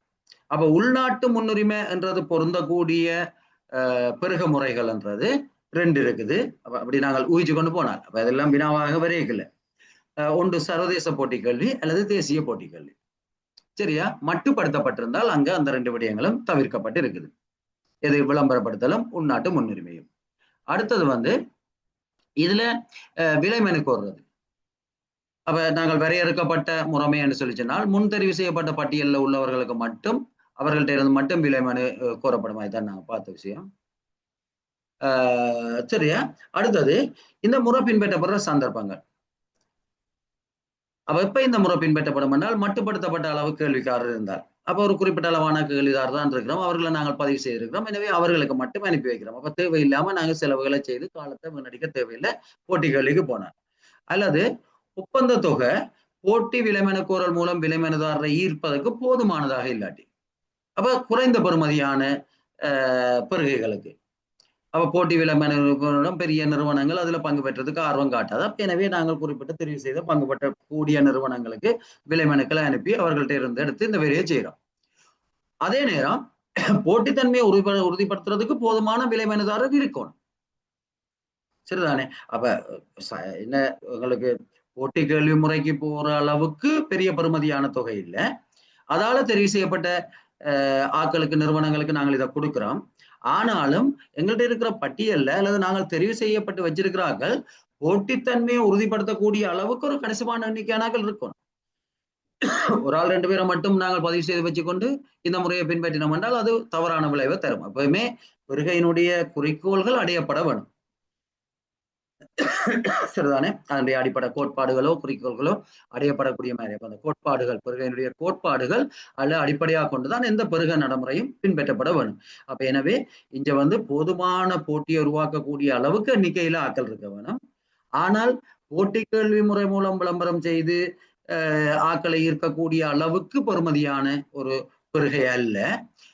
அதே நேரம் அவ்வாறான பெருகையில பங்கு பெற்றதுக்கு மட்டுப்படுத்தப்பட்ட அளவான போட்டியாளர்கள் இருக்கிறோம். அப்ப நாங்கள் பகிரங்க விளம்பரம் செய்தும் கன பேரை அதுக்குள்ள கொண்டு வரதுக்கு சந்தர்ப்பம் இல்லை. அப்ப அப்படியான சந்தர்ப்பங்கள்ல வரையறுக்கப்பட்ட முறைமைக்கு நாங்கள் போவோம். அப்ப சில நேரம் நாங்கள் ஒரு வாகனங்களை கொள்ளணும் செய்யறோம். எங்களுக்கு தெரியும் சர்வதேச ரீதியா வாகனங்களை வழங்கக்கூடிய குறிப்பிட்ட சில வழங்குனர்கள் தான் இருக்கலாம். அப்ப அப்படியான வழங்குனர்களுக்கு நாங்கள் நேரடியாகவே இந்த விலைமனுக்களை அனுப்பி வச்சு பெற்றுக்கொள்றது எங்களுக்கு இலகுவான ஒரு முறை. ஏன்னா எங்களுக்கு தெரியும் ஓரளவுக்கு வாகன உற்பத்தியில ஈடுபடுற எங்களுடைய தேவைக்கு பொருத்தமான வழங்குனர்கள் யார் யார் இருக்கணும்னு சொல்லி அதை கண்டறிகிறது இலகுவானது. அப்ப அப்படியான சந்தர்ப்பத்துல நாங்கள் சர்வதேச போட்டி கேள்விக்கு போறதை விட வரையறுக்கப்பட்ட சர்வதேச போட்டி கேள்விக்கு போறது லாபகரமானதும் இலகுவானதும். சரிதானே. அப்ப அதான் அந்த வரையறுக்கப்பட்ட போட்டி. அடுத்தது வந்து மிக கூடுதலாக எங்களால் பிரயோகிக்கப்படுறது ஷாப்பிங் மெத்தட். வாங்குதல் அல்லது கூறு விலைக்கான கோரிக்கையை சமர்ப்பிக்க சொல்லி கேட்கிறது. அப்ப இதுல வந்து நாங்கள் சாதாரணமாக கடையில கிடைக்கிற குறைந்த பெறுமதியான பொருட்களை பண்றதுக்கு இப்ப சின்ன சின்ன பெறுமதிக்கு எல்லாம் பேப்பர்ல விளம்பரம் போட்டுக்கொண்டு இருக்கல. அது எங்களுக்கு 20 போட்டோ காப்பி பேப்பர் தேவை. இதுக்கு நாங்க பகிரங்க விளம்பரம் போட்டு எல்லாம் செய்யறதுக்கு அதுக்குரிய காசை விட பேப்பர் காசு குறைவா இருக்கும். அப்ப அது வந்து சிக்கனம் இல்லை. அதாவது போட்டி கேள்வி முறைக்கு போறதுக்கு அது சிக்கனமும் இல்லை. மற்றது விலைமனுதாரர் அவ்வளவு ஆர்வத்தையும் காட்ட மாட்டார்கள். அது ஒரு சிறிய பெறுமதி. அப்ப இங்கே இருக்கிறார்கள் எல்லாம் போட போறது இல்லை. 20 போட்டோ காப்பி பேப்பர் நாங்கள் போட்டி விலைமனு கோரல்ல போனோம்னு சொல்லி சொன்னால் அது இலங்கையில கூட வேற மாவட்டங்கள் இருக்கிறார்கள் ஒரு நாளும் அதுக்கு ஆர்வம் காட்ட போறது இல்லை. என்னோட 20 பேப்பர் எங்கட மாவட்டத்துக்கு கொண்டு தரதுக்கு அவர்களால இயலுமே இல்லை. எனவே அதுல ஆர்வம் காட்ட போறது எங்களுக்கு அயல்ல இருக்கிற விநியோகஸ்தர்கள் மட்டும்தான். எனவே அவ்வாறானவர்கள் தான் ஆர்வம் காட்டுவார்கள் என்றால் நாங்கள் பிறகு தேசிய போட்டி கல்வி முறைக்கு போய் பெருந்தொகையை செலவழிச்சு நீண்ட காலத்தை செலவழிச்சு அந்த முயற்சிகள் எல்லாம் பயனில்லை. எனவே கடையில சாதாரணமா குறைந்த விலை சாதாரணமா கடையில இருக்கிற குறைந்த பெறுமதியான பொருட்களுக்கு ஒரு துண்டு தடி பண்றதுக்கு விளக்குமாறு பண்றதுக்கு நாங்கள் போட்டி கல்வி முறைக்கு போயிடாது. எங்களுக்கு சாதாரணமா ஒரு சிறிய அளவு சிறிய தொகையான பொருளும் தேவை. அது இந்த எங்களுக்கு பக்கத்துல கடையில் இருக்கிறார்கள்லாம் தருவினோம். எனவே அவர்கள்ட்ட இருந்து நாங்கள் விலைமனுக்களை பெற்று அவர்கள்ட்டையே வேண்டிக் கொள்றதுதான் இந்த வாங்குதல் முறை, ஷாப்பிங் மெத்தட். அமைப்பு குறியீடுகள் ஒரே மாதிரிய ஒரே நியமமானவையா ஒரே மாதிரியான உள்ள குறைந்த பெறுமதியான பொருட்களுக்கு. அப்ப அதுல ஒரு பெரிய சிக்கலான விடயங்கள் ஒன்றும் இல்லை. இப்ப சாதாரணமா பார்த்தோம்னா நாங்கள் நிலப்பிரதி இயந்திரம் என்றால் அதனுடைய ஸ்பெசிபிகேஷன் அமைப்பு குறியீடுகள்ன்றது கொஞ்சம் சிக்கலானது. அப்ப அது சம்பந்தமாக பலதரப்பட்ட எங்களுடைய தேவைக்கேற்ற வகையில சிறந்த பிரதிபலிப்பை காட்டக்கூடிய பல நிறுவனங்கள் எங்களுக்கு இருக்கலாம், அவங்களுக்கு தெரியாது. ஆனால் ஒரு தும்புதடி வேண்டப்புறம் என்றால் அதுக்கு ஒன்றும் அமைப்பு குறியீடுன்றது ஒரு பெரிய பிரச்சனை இல்லை. எனவே அதுக்கு நாங்கள் போட்டி கல்வி முறைக்கு போக இயலாது. அப்ப எனவே அமைப்பு குறியீடுகள் ஒரே நியமமானவையா இருந்தா அப்படித்தான் இருக்கும். அப்ப உள்ள குறைந்த பெறுமதியான பொருட்கள் இப்ப நாங்கள் ஒரு பென் டிரைவ் பண்றதுக்கோ அல்லது சிடி பண்றதுக்கோ அதெல்லாம் ஒரே மாதிரியான சின்ன சின்ன விடையான. அப்ப அது அப்படியானவற்றுக்கு இது பொருத்தமா இருக்கும். குறைந்த பெறுமதியான அடிக்கடி பெருகை செய்யப்படும் கட்டுமான வேலைகள் அல்லது சேவைகளுக்கு சரியா குறைந்த பெறுமதியான அடிக்கடி பெருகை செய்யப்படுற சிறிய வேலைகளுக்கு இப்போ சாதாரணமா ஒரு சிறிய ஒரு பரப்புக்கு ஒரு பெயிண்ட் அடிக்கிறேன் என்றால் நாங்கள் போட்டி கல்வி முறைக்கு போயிடலாம். அது அதன் பெறுமதி குறைவு அது அப்படியானது இல்லை. அப்ப சிறிய கட்டுமான வேலைகளுக்கு அல்லது அடிக்கடி பெற்றுக்கொள்ற பொருட்களுக்கு அப்ப அப்படியானதுகளுக்கு எல்லாம் அல்லது அடிக்கடி பெற்றுக்கொள்ற சேவைகள் சரிதானே.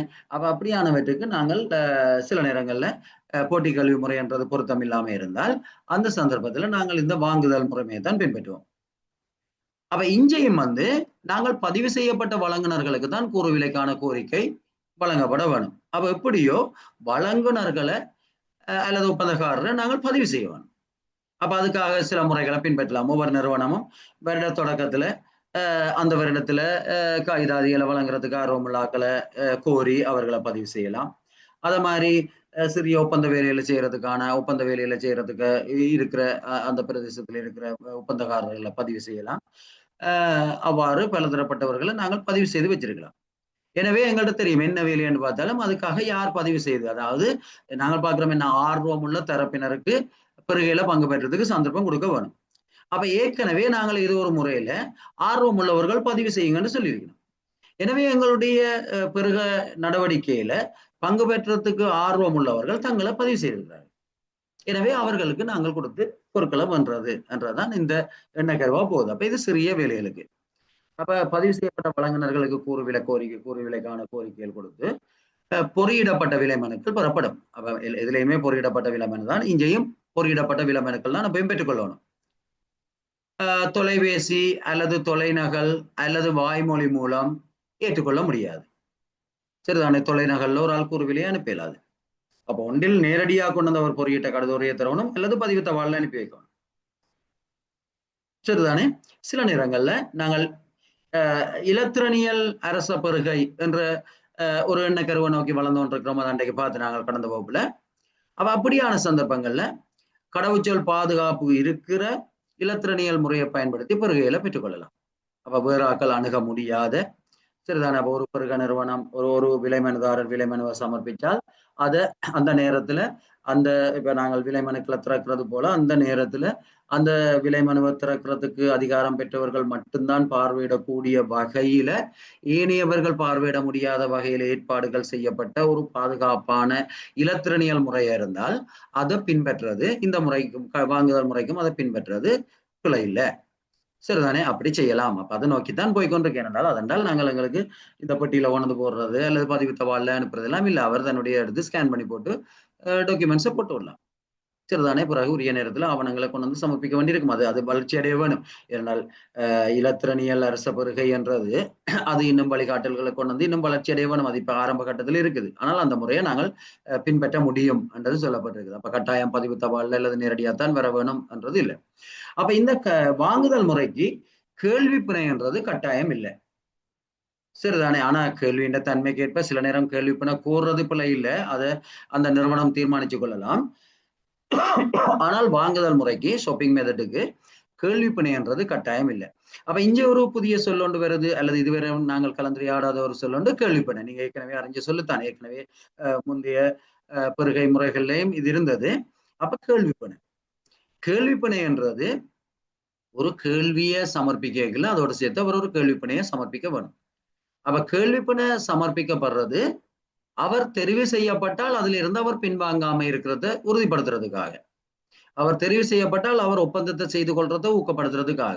அப்படி அவர் ஒப்பந்தம் செய்ய மறுப்பாரா இருந்தால் அதால அரசுக்கு ஏற்படக்கூடிய செலவுகளை ஈடு செய்யறதுக்காக.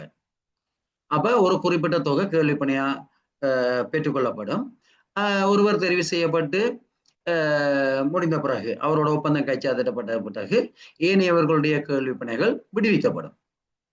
தெரிவு செய்யப்பட்டவருடைய கேள்வி பிணையும் அவர் ஒப்பந்தத்தை கைச்சாத்திட்டார் என்றால் அது விடுவிக்கப்படும். அப்ப கேள்வி பிணை என்றது ஒப்பந்தம் செய்யும் வரைக்கும் அவர் தன்னுடைய கடப்பாடுகளுக்கு அமைய நடப்பார். அவர் தெரிவு செய்யப்பட்டால் ஒப்பந்தத்தை பொறுப்பேற்பார். அப்ப அவர் பொறுப்பேற்காம விடுறத தவித்துக் கொள்றதுக்காக பெற்றுக்கொள்றதான் கேள்வி பிணை.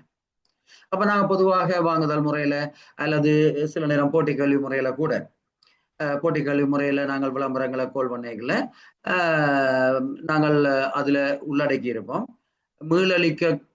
மீளளிக்கப்படாத கட்டுப்பணம், மீளளிக்கப்படாத தொகை இவ்வளவு செலுத்தி கேள்வி ஆவணங்களை பெற்றுக்கொள்ள வேணும். மீளளிக்கப்படக்கூடிய தொகையாக இவ்வளவு செலுத்த வேணும். அப்ப அந்த மீளளிக்கப்படக்கூடிய தொகையாக செலுத்துறன்றதுதான் கேள்வி பிணை. அப்ப அது அவர் ஒரு வழங்குனர் தெரிவு செய்யப்பட்டு அவர் ஒப்பந்தம் செய்து கொள்ளப்பட்ட பிறகு அந்த பிணைகள் விடுவிக்கப்படும், மீளளிக்கப்படும். மீளளிக்கப்படாது என்று பெற்றுக்கொள்றது அது கேள்வி ஆவணங்களுக்கான பெறுமதி. சரிதானே? அது கேள்வி ஆவணங்களை தேவையில்லாம ஒரு ஆள் எடுத்துக்கொண்டு போகாம அதுக்காக ஒரு செலவுகளை கொடுத்துட்டு எடுத்துக்கொண்டு போறன்ற மாதிரி தான் அதை விளங்கிக் கொள்ள வேணும்னாங்க. இல்லாட்டி இப்ப இலவசமா எடுக்கிறா எல்லாருமே டாக்குமெண்ட்ஸ் எடுத்துக்கொண்டு போயினோம். அப்ப அதால அரசாங்கத்துக்கு தேவையற்ற நிதி இழப்பு ஏற்படும். இதென்றால் ஒரு கணிசமான தொகையை செலுத்தி தான் அவர் அதை எடுக்கிறார் என்றால் தேவையில்லாதாக்கள் எடுக்க மாட்டோம். அப்படி எடுத்து அவர் விலை மனு தராட்டி எங்களுக்கு ஒரு நட்டமும் இல்லை என்றால் விலை மனுக்களுக்குரிய செலவு தொகையை நாங்கள் பெற்றுக்கொண்டுட்டோம். அது மீளளிக்க முடியாத வைப்பு. இது மீளளிக்கக்கூடிய வைப்பு நாங்கள் எடுக்கலாம், அல்லது அந்த தொகைக்கு ஏற்ப வங்கி உத்தரவாதம் ஒன்றை கேட்கலாம். இப்படி என்னன்னா கேள்வி பிணை என்ன விளங்கிக் கொள்ளுங்க, அதை நாங்கள் பின்னுக்கு பார்ப்போம் விரிவா. அப்ப இதுல நாங்கள் தெரிஞ்சு கொள்ள வேண்டியது இந்த வாங்குதல் முறைக்கு கேள்வி பிணை கட்டாயம் இல்லை. ஆனால் சில நேரம் அந்த பெருகைன்ற தன்மையை பொறுத்து தேவை என்றால் கேள்வி பிணை கூறப்படலாம். அதுக்கு எந்த விதமான தடையும் இல்லை, ஆனால் தேவை என்றது இல்லை. சரிதானே? மற்றதுகளுக்கு இப்ப நாங்கள் போட்டி கல்வி முறைக்கு வரையறுக்கப்பட்ட போட்டி கல்வி முறைக்கு போனால் பெரும்பாலும் அது கொஞ்சம் கூடின பெறுமதியா இருக்கும். அப்ப அதுக்கு கேள்வி பிணை கோரப்பட வேணும். அப்ப இங்க நாங்கள் என்ன செய்வோம் என்றால் வழங்குனர்கள் பதிவுக்கான விண்ணப்பம் கோரும் அறிவித்தல் பெருக நிறுவனத்தின் வலைத்தளத்துல பிரசுரிக்க வேணும். அப்ப வழங்குனர்களை நாங்கள் 2025ஆம் ஆண்டுக்காக பதிவு செய்யறோம், 2026ஆம் ஆண்டுக்காக பதிவு செய்யறோம். எனவே ஆர்வமுள்ளாக்கள் தங்களோட பதிவுகளை செய்யறதுக்கான வழிமுறைகளையும் சொல்லி அப்படி அவர்கள் பதிவு செய்யலாம் என்றதை நாங்கள் அவ்வாறான ஒரு அறிவித்தலை வெளியிட வேண்டும். அவ்வாறு அறிவித்தல் வெளியிடப்பட்டால் அவர் ஆர்வமுள்ள யாரும் தங்களை பதிஞ்சு கொள்ள முடியும். எனவே அதுல பதிவு செய்யப்பட்டவர்களுக்கு தான் நாங்கள் விலை மனுக்களை கொடுத்து இந்த வாங்குதல் முறையில பொருட்களை பெற்றுக்கொள்ள வேணும். இதுதான் இதுல வலியுறுத்தப்படுற விடயம். அப்ப நிறுவனத்தின் தலைவரால் நியமிக்கப்படும் 3 பேருக்கு குறையாத குழுவினால கடந்த கால அனுபவங்களையும் ஏனைய தகமைகளையும் கருத்துல கொண்டு குறிப்பிட்ட பொருட்களுக்கான வழங்குனர் நிரல் ஒன்றை தயாரித்து வருடாந்தம் அல்லது வருடத்துக்குள்ள எப்பயாவது தேவையான நேரம் அதை நாளது வரப்படுத்தி பண்ண வேணும். அப்ப அவர்கள் விண்ணப்பிச்சாலும் எனக்கு கடந்த காலங்கள்ல அவர்கள் தவறிழைத்தவர்களா இருந்தால், அவர்கள் பொருத்தம் இல்லாதவர்களா இருந்தால் அவர்களை நாங்கள் அந்த பட்டியலிருந்து நீக்க முடியும். அப்ப அதுக்காக 3 பேர் கொண்ட 3 பேருக்கு குறையாது, குறைஞ்சது 3 பேர் இருக்க வேணும். அப்ப 3 பேருக்கு குறையாத ஒரு குழு ஒன்று நிறுவன தலைவரால நியமிக்கப்பட வேணும். அப்ப அந்த குழு கடந்த கால அனுபவங்களையும் ஏனைய அந்த இப்ப என்ன வகையானதுக்கு நாங்க பதிவு செய்யறோமோ அதுக்குரிய தகமைகள், உதாரணத்துக்கு ஒப்பந்தக்காரர் என்றால் அவர்களுடைய சீடா ரெஜிஸ்ட்ரேஷன், சரிதானே? அப்ப அப்படியான விடயங்கள் அதுகளை கருத்துல கொண்டு வழங்குனர் நிரலை தயாரிச்சு வருடாந்தம் தயாரிச்சு கொள்ள வேணும். அல்லது தேவையானால் வருடத்தின் இடக்கால பகுதியிலையும் தயாரிச்சு கொள்றதுல எந்த விதமான தவறும் இல்லை. அதை 4 பருத்தி வச்சிருக்க வேணும். தொடர்ச்சியாக 3 முறை கூறுவிலை சமர்ப்பிக்க அக்கறை கொள்ளாதவர்கள் அல்லது திருப்தியற்ற செயற்பாடுடையவர்கள் அதுல இருந்து நீக்கப்பட வேணும். அப்ப நாங்கள் அந்த பட்டியலில் அவர் தன் பேரை பதிவு செய்கிறார் 2026ஆம் ஆண்டு கண்டு. 2026ஆம் ஆண்டுக்கு நாங்கள் அவருக்கு இப்ப அவரது காகிதாதிகளுக்கு பதிவு செய்திருக்கிறார் வைங்க. அப்ப எங்களுக்கு காகிதாதிகள் தேவைக்கு நாங்கள் அவருக்கு கூறுவிலை கொடுக்கிறோம்.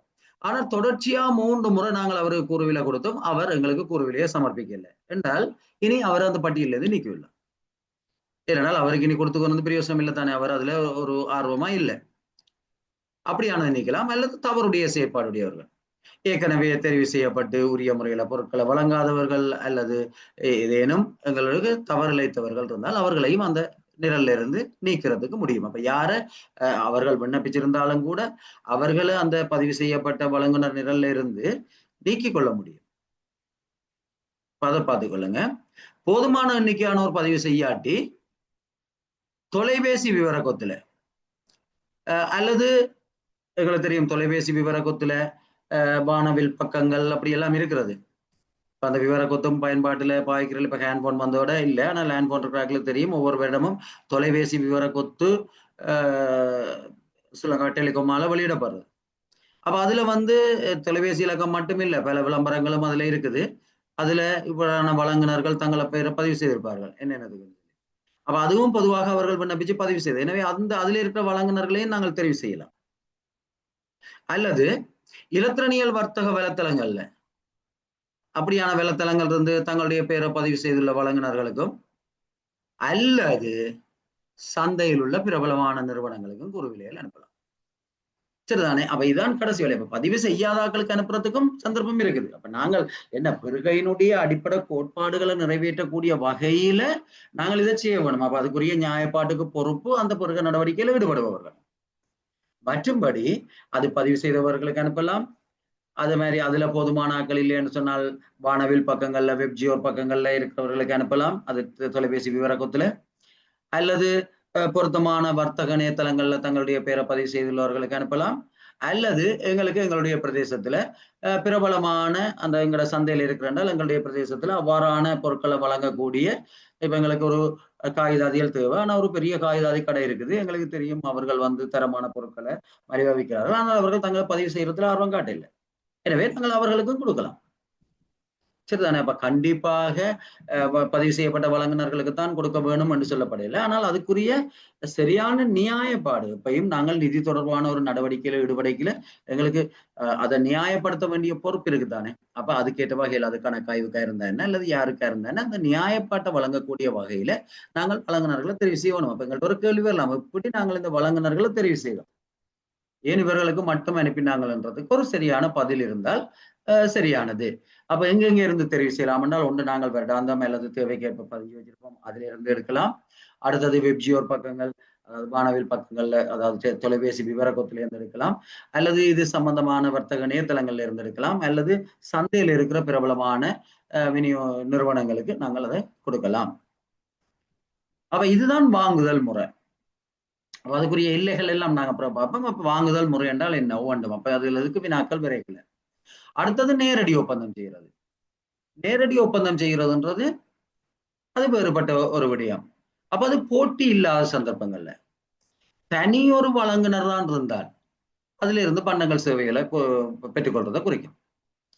அப்ப போட்டி இல்லை, ஆனபடியா நாங்கள் இந்த முறையையும் பின்பற்றி பிரயோசனம் இல்லை, ஒரே ஒரு ஆள் தான் இருக்கிறார் அந்த பொருளை வழங்கக்கூடியதா ஏண்டா அவரிடம் தான் எப்படியும் வேண்டவன்.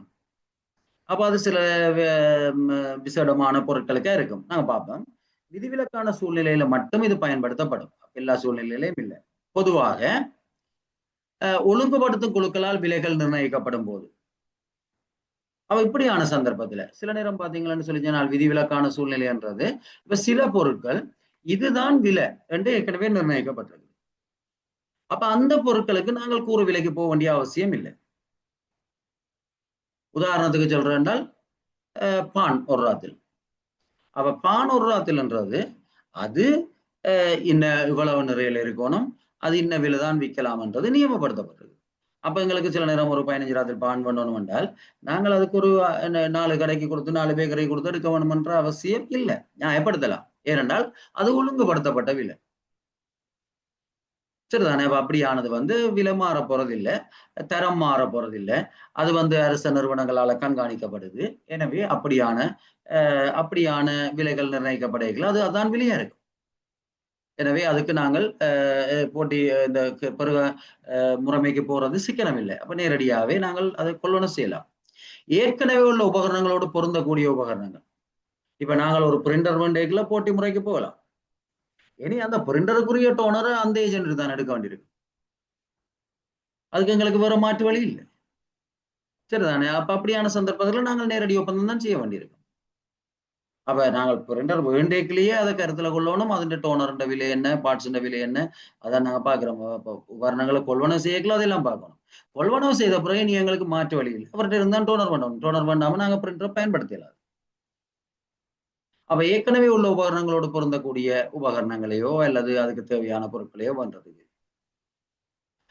விலை நியாயமாக உள்ள போதும், போட்டியினால் விலை நன்மை கிடைக்க வாய்ப்பு இல்லாத போதும், அப்ப நியாயமான விலையா இருக்கு. நாங்க போட்டித்தன்மைக்கு போறதால எங்களுக்கு அதுல ஒரு நன்மை கிடைக்க போறது இல்லை என்றது உறுதிப்படுத்தக்கூடியதா இருக்கிற சந்தர்ப்பங்கள்ல.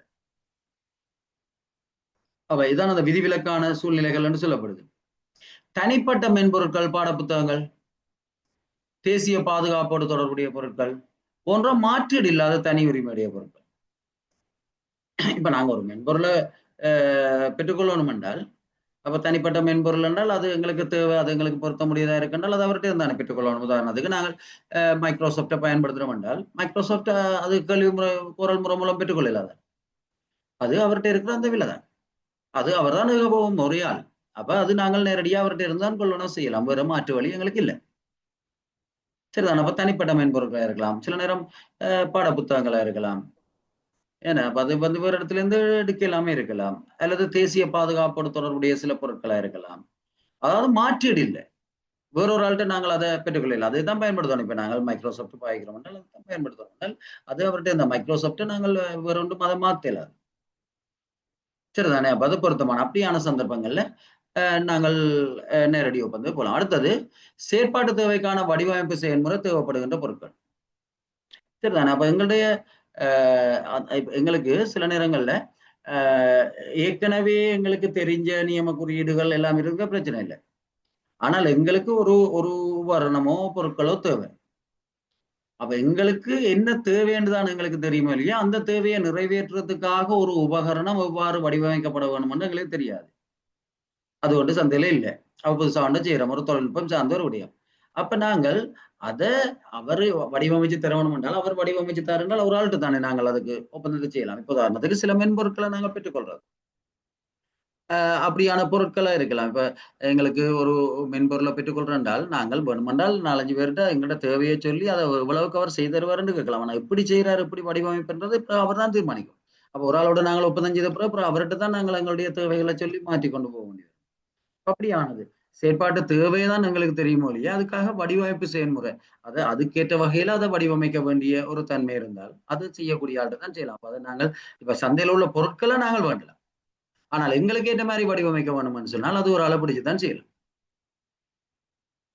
சரிதானே. எங்களுக்கு ஏற்ற மாதிரி வடிவமைச்சு எல்லாரும் செய்து அது சந்தையில இல்லைத்தானே அந்த பொருட்கள் விற்கிறதுக்கு. அப்ப எங்களுடைய தேவைகள் மாறுபடைகள் அதுக்கேற்ற மாதிரி ஒரு உபகரணத்தையோ பொருட்களையோ நாங்கள் செய்து பெற்றுக்கொள்ள வேண்டும் என்றால் நாங்கள் ஒரு தனி ஒரு மூலத்தை தான் நாடலாம். சரிதானே. இப்ப சந்தையிலேயே இல்லாத ஒரு வகையான மேசை ஒன்றை நாங்கள் எங்களுடைய தேவைக்கு அது ஒரு வித்தியாசமான முறையில வடிவமைக்கப்பட வேண்டும் என்றால் அது அப்படி சந்தையில இல்லை. சந்தையில இருந்தால் தானே போட்டித்தன்மை வரும்.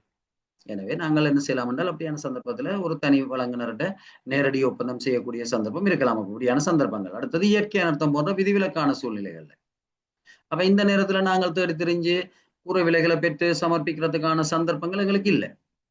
அப்ப இப்படியான விதிவிலக்கான சூழ்நிலைகள்ல நாங்கள் சில நேரம் அந்த பொருட்களை வச்சுக்க இப்படியான நேரங்கள்ல இயற்கை அனர்த்தம் போன நேரங்கள்ல சில நேரம் யாரோ ஒரு ஆள் அங்க வச்சிருக்கிறவர்கிட்ட, இப்ப உதாரணத்துக்கு நாளைக்கு உணவு கொடுக்க வேணும் என்றால் அரிசி யார்கிட்ட இருக்கோ அவர்கிட்ட இருந்து அப்போ ஓரளவுக்கு நியாயமான சந்தை விலைன்றதை உறுதிப்படுத்த வேணும். ஆனால் அவர்கிட்ட இருந்தால் பெற்றுக்கொள்ள வேணும்.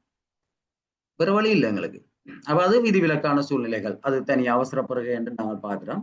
இப்படியான சந்தர்ப்பங்கள்ல சில நேரம் நேரடி ஒப்பந்தத்தை செய்து கொள்ள வேண்டி இருக்கலாம். ஆனா பொதுவா நேரடி ஒப்பந்தம் செய்யறது ஊக்குவிக்கப்படுறது இல்லை. சரிதானே. ஏனென்றால் நேரடி ஒப்பந்தம் என்றது அது சில நேரங்கள்ல எங்களுடைய பெருக கோட்பாடுகளுடைய பல்வேறு கோட்பாடுகளுக்கு முரணானது.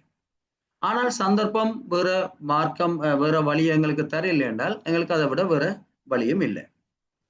அடுத்தது வந்து ஊழியர் படக்கணக்கு.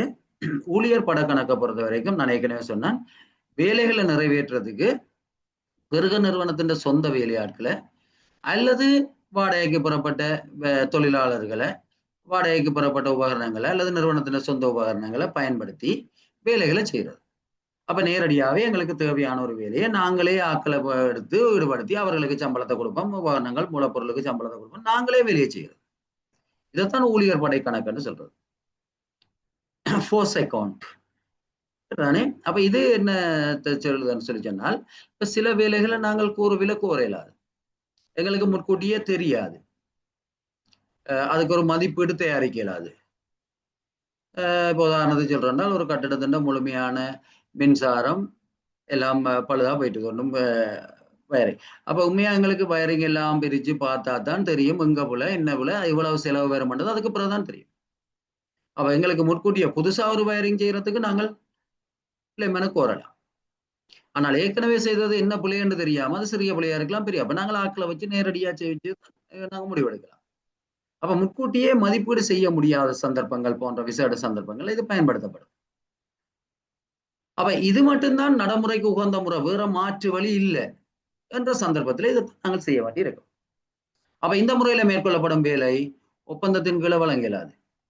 ஒரு ஒப்பந்தக்காரருக்கு நாங்க கொடுக்க இயலாது, நீங்களா வச்சு செய்வீங்க, நாங்க முடிகிற காசு தாரோம்னு சொல்லி. அப்படி இல்லை. நாங்கள் எங்களுடைய மேற்பார்வை, எங்களுடைய தொழில்நுட்பவியலாளரோ பொறியியலாளரோ அவற்றை நேரடி மேற்பார்வையில ஆட்களை ஈடுபடுத்தி நாங்கள் வேலையை செய்ய வேணும். அப்ப அதை வந்து ஒப்பந்தத்துக்கு கொடுக்க இயலாது. இந்த முறையின் செய்யறோம். ஒப்பந்தத்துக்கு கொடுக்குறோன்னா நாங்கள் மதிப்பீடு செய்யக்கூடிய மாதிரி அவர்கிட்ட விலையை கேட்டு அவர்கிட்ட கொடுக்க வேணுமே தவிர, ஊழியர் பட கணக்குகளுக்குள்ள செய்யறனால் நிறுவனம் நேரடியா செய்யணும்.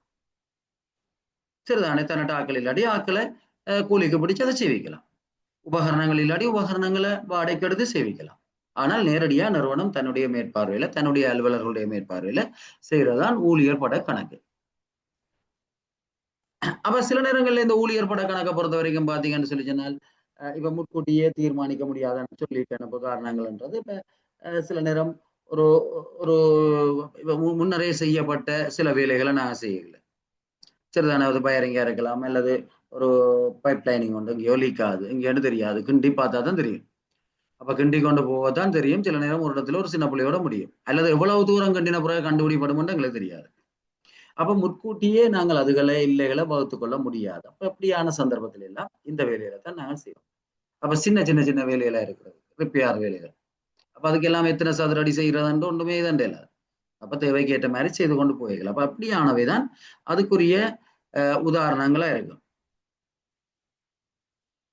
சரிதானே. அப்ப இதுக்காக நாங்கள் என்ன செய்வோம்னா, ஊழியர் பட கணக்குன்றது லேபர் காஸ்ட் மட்டும் இல்லை. லேபரை நாங்கள் வாடகை எங்கள்கிட்ட இப்ப ஸ்டாஃப் இருந்தால், எங்கள்கிட்ட தொழிலாளர்கள் இருந்தால் அவர்களை பயன்படுத்தி செய்யறது.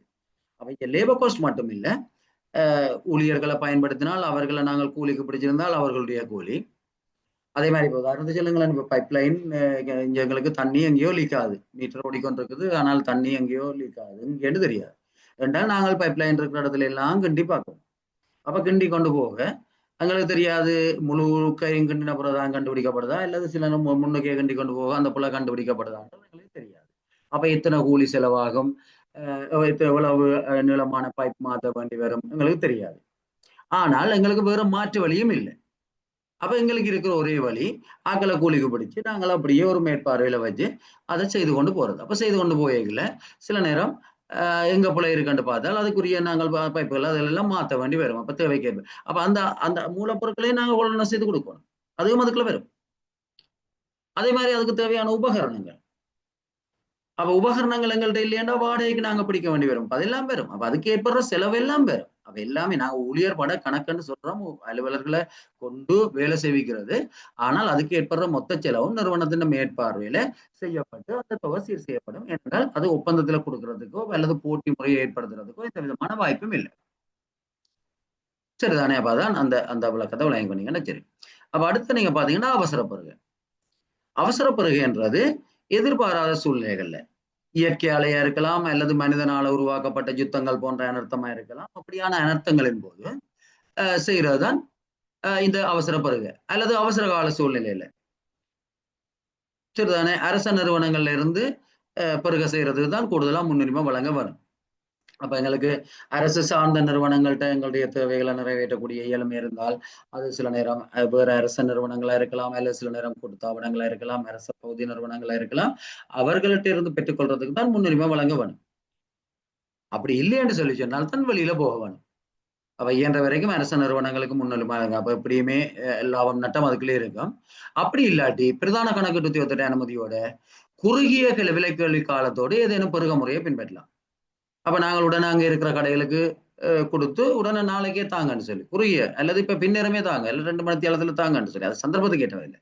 அப்ப நாங்கள் எங்களுக்கு நியமமா இருக்கிற நாட்களை பின்பற்றாமல் மிக குறுகிய கால அறிவித்தலோடையே நாங்க விலைக்கல்விகளை பெற்றுக்கொள்றதுக்கு முடியும். அப்ப அப்படியான ஒரு முறைமையை பின்பற்றலாம். அல்லது ஏற்கனவே நாங்க பார்த்தினாங்க நேரடி ஒப்பந்தம் ஒன்றையும் செய்யலாம். அது அங்க வச்சு பார்த்தினாங்க. வேலைகளுக்கு சதவீத விலைமனு முறைமை சரிதானே பின்பற்றப்படலாம். சதவீத விலைமனு முறைமை பொறியியலாளர்கிட்ட மதிப்பீட்டுக்கு அமைய விலையிடப்பட்ட கணிய சட்டையை கொடுத்து விலைமனுதாரர் ஒப்பந்தத்தை செயற்படுத்த விரும்பும் மதிப்பீட்டு சதவீதத்தை குறிப்பிடுறது. அப்ப ஒரு வேலைகளா இருந்தால் நாங்கள் அவைக்கு மதிப்பீட்டை கொடுப்போம். இப்போ ஒரு உதாரணத்துக்கு அவசரமா டக்கண்டு ஒரு சின்ன ஒரு அகலை தங்க வைக்கிறதுக்கு ஒரு செட் ஒன்று போடணும். அப்ப நாங்கள் விலைமனு கொடுத்து அவர் அதை பரிசீலிச்சு அவருக்கு நாங்கள் வலிமையா கொடுக்கல என்ன செய்வோம், ஒரு மதிப்பீட்டை கொடுக்க மாட்டோம். மதிப்பீடு ஒன்று தயாரிச்ச பிறகு அதுல தொகை போடாத மதிப்பீட்டை தான் அவருக்கு கொடுப்போம். அவர் தான் நிரப்பி தரணும். ஒவ்வொன்றுக்கும் இவ்வளவு காசுன்னு போட்டு மொத்தமா அதை செய்து முடிச்சு தாரத்துக்கு இவ்வளவு கேட்கிறாருன்றது அவர் தானே பூர்ணப்படுத்தி தரவணும்.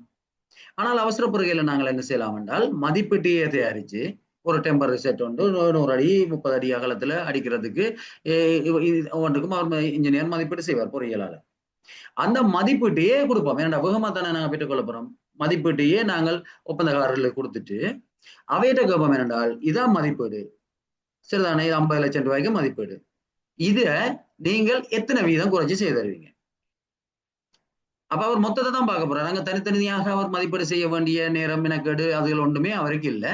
அப்ப அவர் என்ன செய்யலாம்னு சொல்லி சொன்னால் அப்ப ஒரு ஆள் சொல்லுவார் 10 வீதம் குறைச்சி செய்தார், ஒரு ஆள் சொல்லுவார் 12 வீதம், ஒரு ஆள் சொல்லுவார் 5 வீதம், கூட குறைச்சி செய்தாரத்துக்கு சம்மதிக்கிறார். அவர்கிட்ட கொடுக்குறாரு. அவசரமான சூழ்நிலையில பின்பற்றப்படுற ஒரு முறைமை சரிதானே. அப்ப அதுதான் சதவீத மதிப்பீட்டு முறைமை என்று சொல்லப்படுறது. BOQ அவர்கிட்ட கொடுத்து விலையிடப்பட்ட கணியச்சிட்டே, வலிமையா விலையிடப்பட்ட கணியச்சிட்டே நான் கொடுக்க மாட்டோம் ஒப்பந்தக்காரர்களுக்கு சரிதானே. வேலையை மட்டும் டிஸ்கிரிப்ஷனை மட்டும் கொடுப்போம். அவர் தான் அமௌண்ட்டை போட்டு தரணும். ஒரு அளவுக்கு எவ்வளவு மொத்தம் எவ்வளவு போட்டு தான் கூட்டி அவர் தரணும். ஆனால் அவசர பொறுகையில நாங்கள் அது ஒன்றுமே செய்யலாது. நேரடியா நாங்க மதிப்பீடு செய்துட்டு அதையே அவர்கிட்ட கொடுத்து நீங்கள் இதான் எங்களோட மதிப்பீடு, இதை விட எவ்வளவு குறைச்சி செய்தருவீங்க. அதான் பெர்சன்டேஜ் பிட்டிங் அப்ரோச் சரிதானே. அப்ப இது ஏற்கனவே பிரயோகிக்கப்பட்டாலும் இப்பதான் எழுத்து மூலம் முதல் அங்கீகரிக்கப்பட்டிருக்கு. இதுல அதனுடைய இது ஒரு புதிய முறை சரிதானே. அதனுடைய பார்த்துக்கொள்ளுங்க. அப்ப அவர் செயற்படுத்த விரும்புகிற சதவீதத்தை குறிப்பிட வேணும். அந்த சதவீதத்துக்கு ஏற்ப ஆள் தெரிவு செய்யப்படுவார். மொத்த தொகை ஒப்பந்த முறையும் பின்பற்றப்படலாம். அப்ப மொத்த தொகை ஒப்பந்த முறைன்றது இவ்வளவும் செய்து தந்தால் இவ்வளவு தொகை, மொத்தமா செய்து முடிச்ச பிறகு மொத்த தொகை வழங்கப்படுறது சரிதானே. அப்ப தனித்தனியா கணிப்பீடு இந்த கணியச்சிட்டை எல்லாம் செய்யறதும் இல்லை. ரெண்டு அவசரம் தானே, ஒன்றுமே செய்யலாத அப்ப கணியச்சிட்டை ஒன்று செய்தானே அமௌண்ட்டுக்கு வரணும். ஆனால் ஒப்பந்தக்காரரை பொறுத்த வரைக்கும் அவர் அந்த நிபந்தனைகளுக்கு அமைய மொத்தமா அப்படியான ஒரு முறைமைகள் பின்பற்றப்படலாம் அவசர பெறுகையில. அப்ப இங்க அவசரத்தின் தன்மைக்கேற்ப பெருக நிறுவனம் பிரதான கணக்கிட்ட உத்தியோகத்திட்ட அனுமதியோட நியம பெருக நடைமுறைகள்ல பின்வரும் தளர்வுகளை மேற்கொள்ள தீர்மானிக்கலாம். அப்ப பொதுவாக ஒரு பெருக நடைமுறையை நாங்க பின்பற்ற வேணுமா இருந்தால் அதுக்குரிய சாதாரண ஏற்பாடுகள் இருக்கும். அந்த ஏற்பாடுகள்ல சில தளர்வுகளை செய்து அவசர பெருகையை செய்யலாம். ஒன்று பெருகை ஏற்பாடுகள். அப்ப என்னென்ன முறையில பெருகை செய்ய வேணும். அடுத்தது விலைமனு காலம், எவ்வளவு காலத்துல அவர்கள் விலைமனு சமர்ப்பிக்கிறது போன்ற விடயங்களுக்கு அதை குறைச்சு கொள்ளலாம். அப்ப விலைமனு காலத்துல. அடுத்தது பிணைகள் தொடர்பான சில தளர்வுகளை கொடுக்கலாம். ஏனென்றால் எங்களுக்கு அவசரமா தேவையண்டபடியா அப்ப பிணைகள் சம்பந்தமா.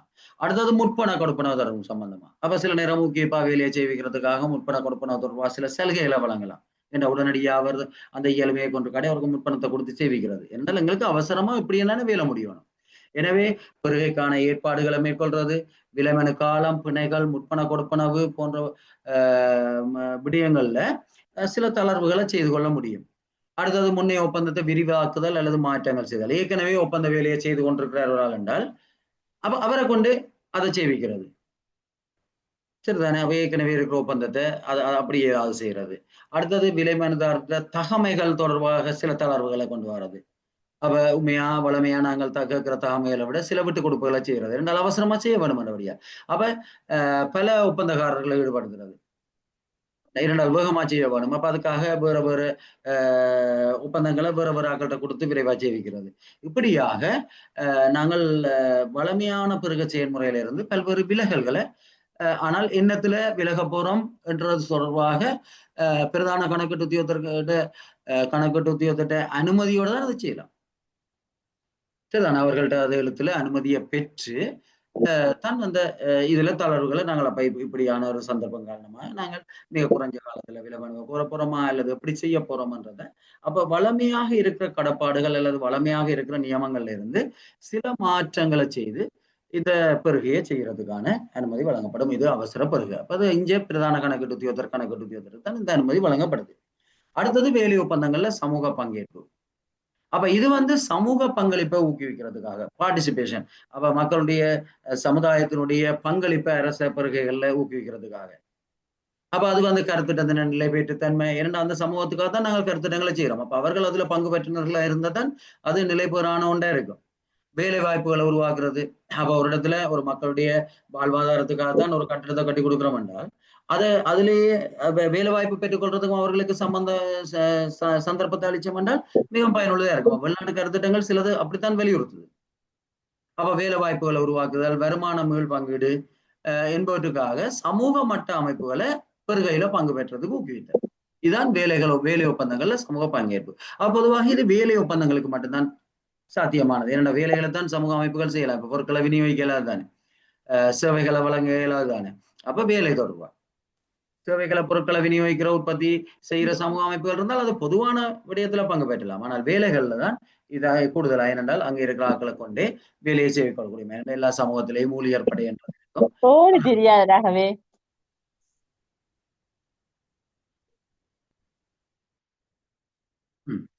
சரிதானே. அப்ப சமூக பங்கேற்பை தெரிவு செய்யறதுக்கான குழு அப்புறம் திருப்பி இன்னொரு குழு வேறு. ரைட். இந்த பெருகையில பல குழுக்கள் இருக்கு. நீங்க பாத்தீங்கன்னா தெரியும். ஏன்னா அவை ஏற்கனவே நாங்கள் பல குழுக்கள் பார்த்துட்டோம். இப்ப ஒன்று இருக்கு, சமூக பங்கேற்பை தெரிவு செய்யறதுக்கான குழு. அப்ப இது ஒன்று அமைக்கப்பட வேண்டியிருக்கும். அப்ப இங்க எல்லாத்தையும் குழுக்கள் தான். அப்ப ஏன்னா எங்களுக்கு குழு தீர்மானம்ன்றது ஒரு நியாயப்படுத்தக்கூடிய ஒரு தீர்மானமா இருக்குமன்றது இதுல. அப்ப விலமனுக்களை திறக்கிறதுக்கான குழு, சமூக பங்கேற்பை தெரிவு செய்யற குழு, அப்ப சில குழுக்களை நாங்க பாக்குறோம். அப்ப இது திணைக்கள தலைவரால் நியமிக்கப்படும் 2 பேரும், பிரதேச செயலாளரால் நியமிக்கப்படும் ஒருவரும். அப்ப 3 பேர் இருக்க வேணும். அப்ப இது ஒரு புதிதாக அறிமுகப்படுத்தப்பட்ட ஒரு குழு. சரிதான். இதெல்லாம் இன்னும் நடைமுறையில் கர்நாடகங்கள்ல இல்லை. ஆனால் இனி அதுதான் செய்ய வேண்டியது. அப்ப திணைக்கள தலைவர் 2 பேரை நியமிக்க வேணும், பிரதேச செயலாளர் ஒருவரை நியமிக்க வேணும். ஏண்டா பிரதேச செயலாளத்திலானே சமூக மட்ட அமைப்புகள் செயற்படுது. பிரதேச செயலாளருடைய கட்டுப்பாட்டிலானே அவை இருக்குது, மேற்பார்வைகள் தானே இருக்குது. எனவே பிரதேச செயலாளர் ஒருவரை நியமிக்க வேணும். அப்படி நியமிக்கப்படுற 3 பேர் கொண்ட குழுவால சிபார்சு செய்யப்படுற பதிவு செய்யப்பட்ட அமைப்புகளுக்கு நேரடியாக ஒப்பந்தத்தை வழங்கலாம். அப்ப அவர்கள்லாம் ஆய்வு செய்து எங்களுக்கு என்ன ஒப்பந்தம் வழங்கணுமோ அதுக்கு எந்த அமைப்பு பொருத்தம் என்று சொல்லி ஒரு சிபார்சு வழங்குவார். அப்ப அப்படி சிபார்சு செய்யப்படுற அமைப்புகளுக்கு நாங்கள் நேரடியாகவே ஒப்பந்தத்தை வழங்கலாம். இதுதான் சமூக மட்ட அமைப்புகளுக்கு அப்ப இந்த வேலை ஒப்பந்தங்கள்ல சமூகத்தை நேரடியா பங்கு பெற்ற வைக்கிறது. அப்ப அதுக்குரிய நிபந்தனைகள் இருக்குது. ஒப்பந்தத்தை நடைமுறைப்படுத்துறதுக்கான இயலுமையை மதிப்பீடு செய்து பெருக நிறுவனம் திருப்தி அடைய வேணும். அப்ப அவர்கள் சிபார்சு செய்தாலும் ஒப்பந்தத்தை இப்ப நாங்கள் கொடுக்குற ஒப்பந்தத்தை அந்த சமூக அமைப்பு நிறுவனம் செய்து முடிக்குமா, அதுக்கு இயலுமையை கொண்டிருக்குதா என்றதை மதிப்பீடு செய்ய பெருக நிறுவனம் திருப்தி அடைய வேணும். ஏன்டா பெருக நிறுவனம் தான் நேரடியாகவே கொடுக்க போகுது.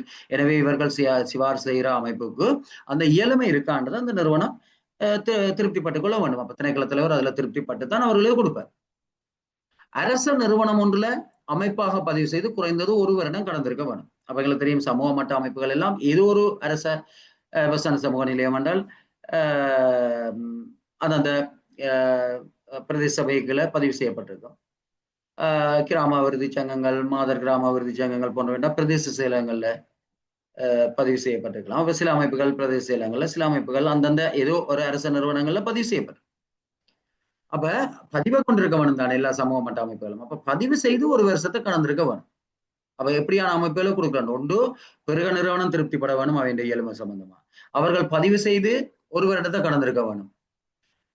அந்த வேலைகள் அவை செய்ய போற வேலைகள் அந்த அமைப்பின் நோக்க எல்லைக்கு உட்பட்டதாக பதிவு நிபந்தனைகளுக்கு அமையா இருக்கணும். பதிவு செய்யகள் அவை கொண்ட ஒரு ஜாப் இருக்கும், அதுல இப்படியான வேலையை செய்யக்கூடிய தன்மை இருக்கணும்.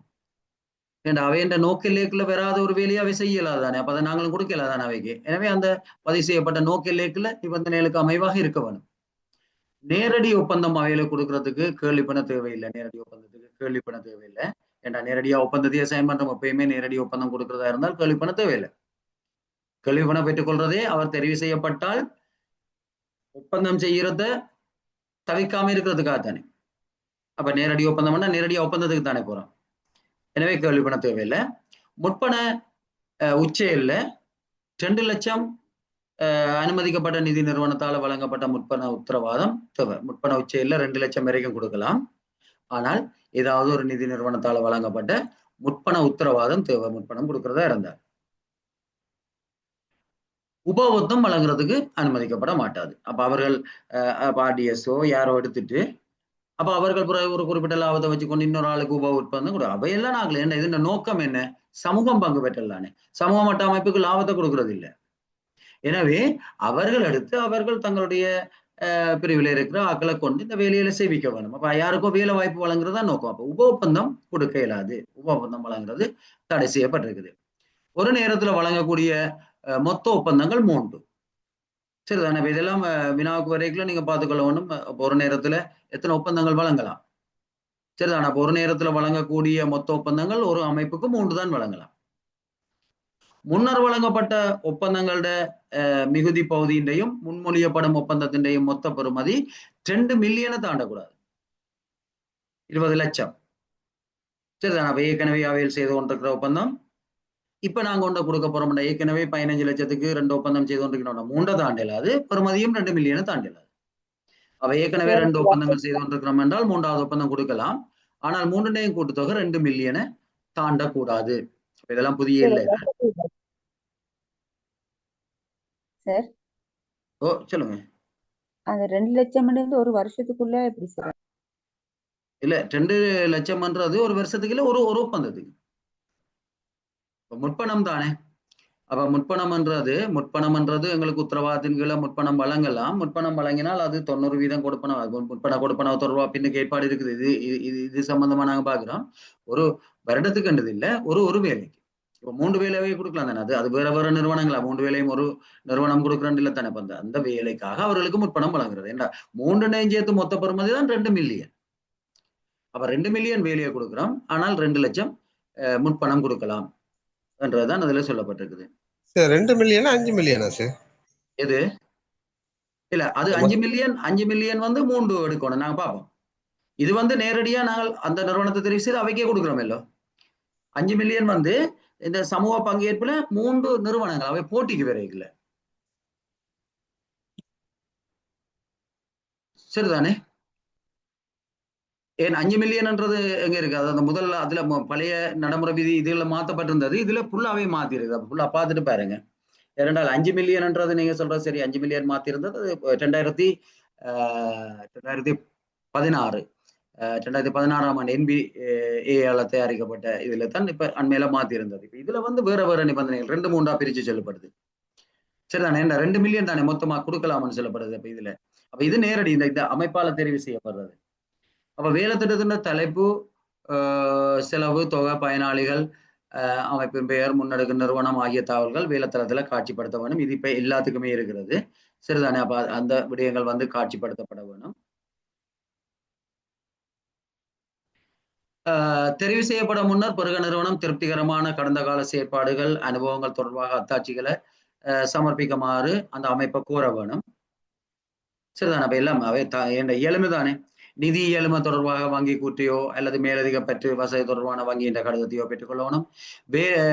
வேலை தொடர்பான தொழில்நுட்ப இயலுமை இருக்கான்றதை பார்க்க வேணும். கடந்த கால அனுபவங்களை உறுதிப்படுத்தும் சான்றிதழ்களை பெற்றுக்கொள்ள வேணும். கடந்த 5 வருடங்களில் முடிவுறாது இருக்கிற அல்லது அவர்களால் கைவிடப்பட்டவை உட்பட வழங்கப்பட்ட ஒப்பந்தங்கள் தொடர்பான அமைப்பு பிரகடனம் செய்யணும். கடந்த 5 வருஷத்துல எங்களுக்கு கிடைச்ச ஒப்பந்தம் எது, என்னென்னத்தை முடிச்சினாங்க, என்னென்னத்தை முடிக்காம விட்டுனாங்க, என்னென்னத்தை கைவிட்டுனாங்க என்ற எல்லாமே அவை ஒரு பிரகடனம் ஒன்று செய்ய வேணும். அப்ப இந்த விடயம். அடுத்தது உப ஒப்பந்தம் வழங்கப்படாது என்று சொல்ற அமைப்பின் பிரகடனம் இருக்க வேணும். அப்ப இதெல்லாம் அவர்களுக்கு ஒரு கடமையை கொடுக்கல நாங்கள் பெற்றுக்கொள்ள வேண்டிய ஆவணங்கள்.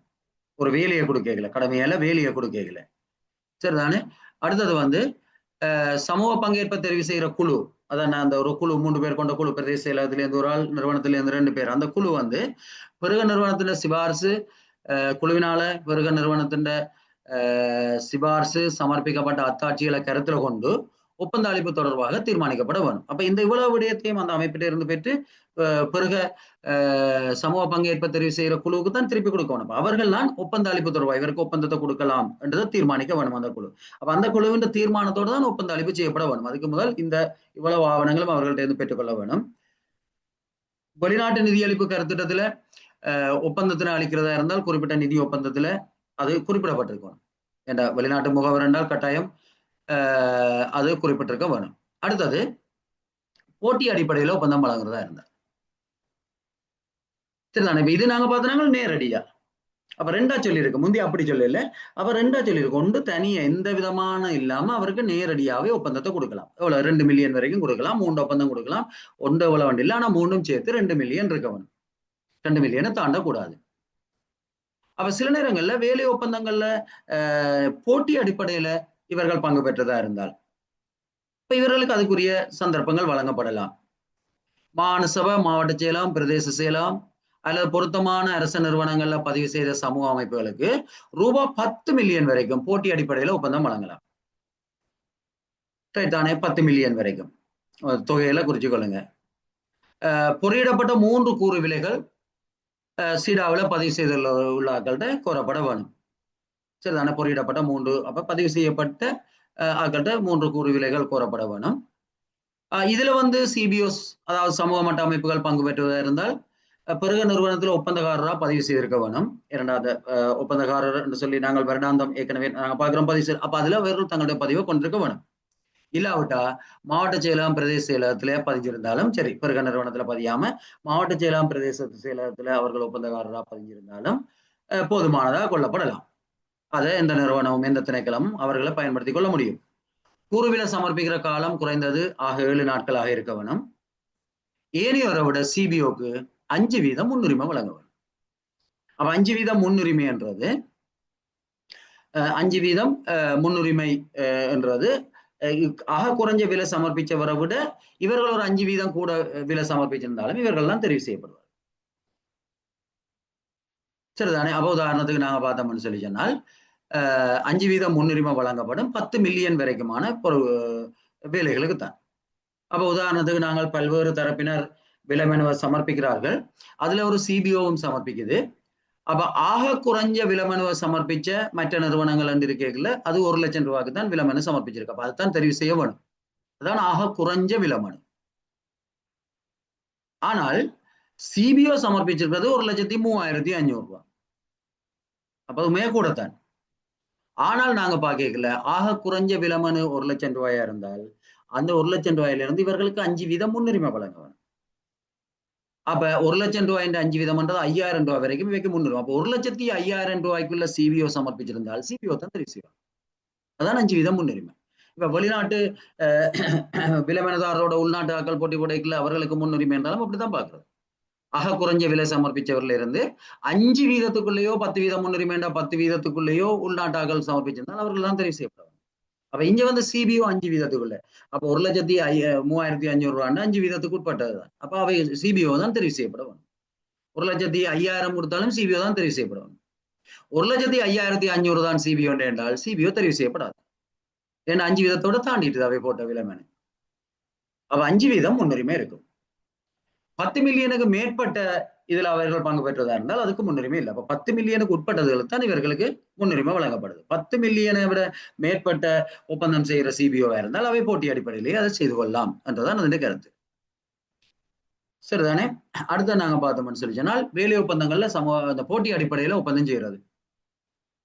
அப்ப சிபிஓஸ் வந்து ஒப்பந்தக்காரரா பதிவு செய்யறதா இருந்தால் பொதுவாக நாங்கள் என்னத்தை பார்க்கணும்னா தொழில்நுட்ப நிதி இயலுமை தொடர்பாக பரிசீலித்து பெருக நிறுவனம் அதாவது ஒப்பந்தக்காரராக பதிவு செய்யறது நாங்க பார்த்தோம் பெருக நிறுவனத்துல பதிவு செய்யணும் அல்லது மாவட்ட செயலம் பிரதேச செயலத்துல பதிவு செய்யணும்.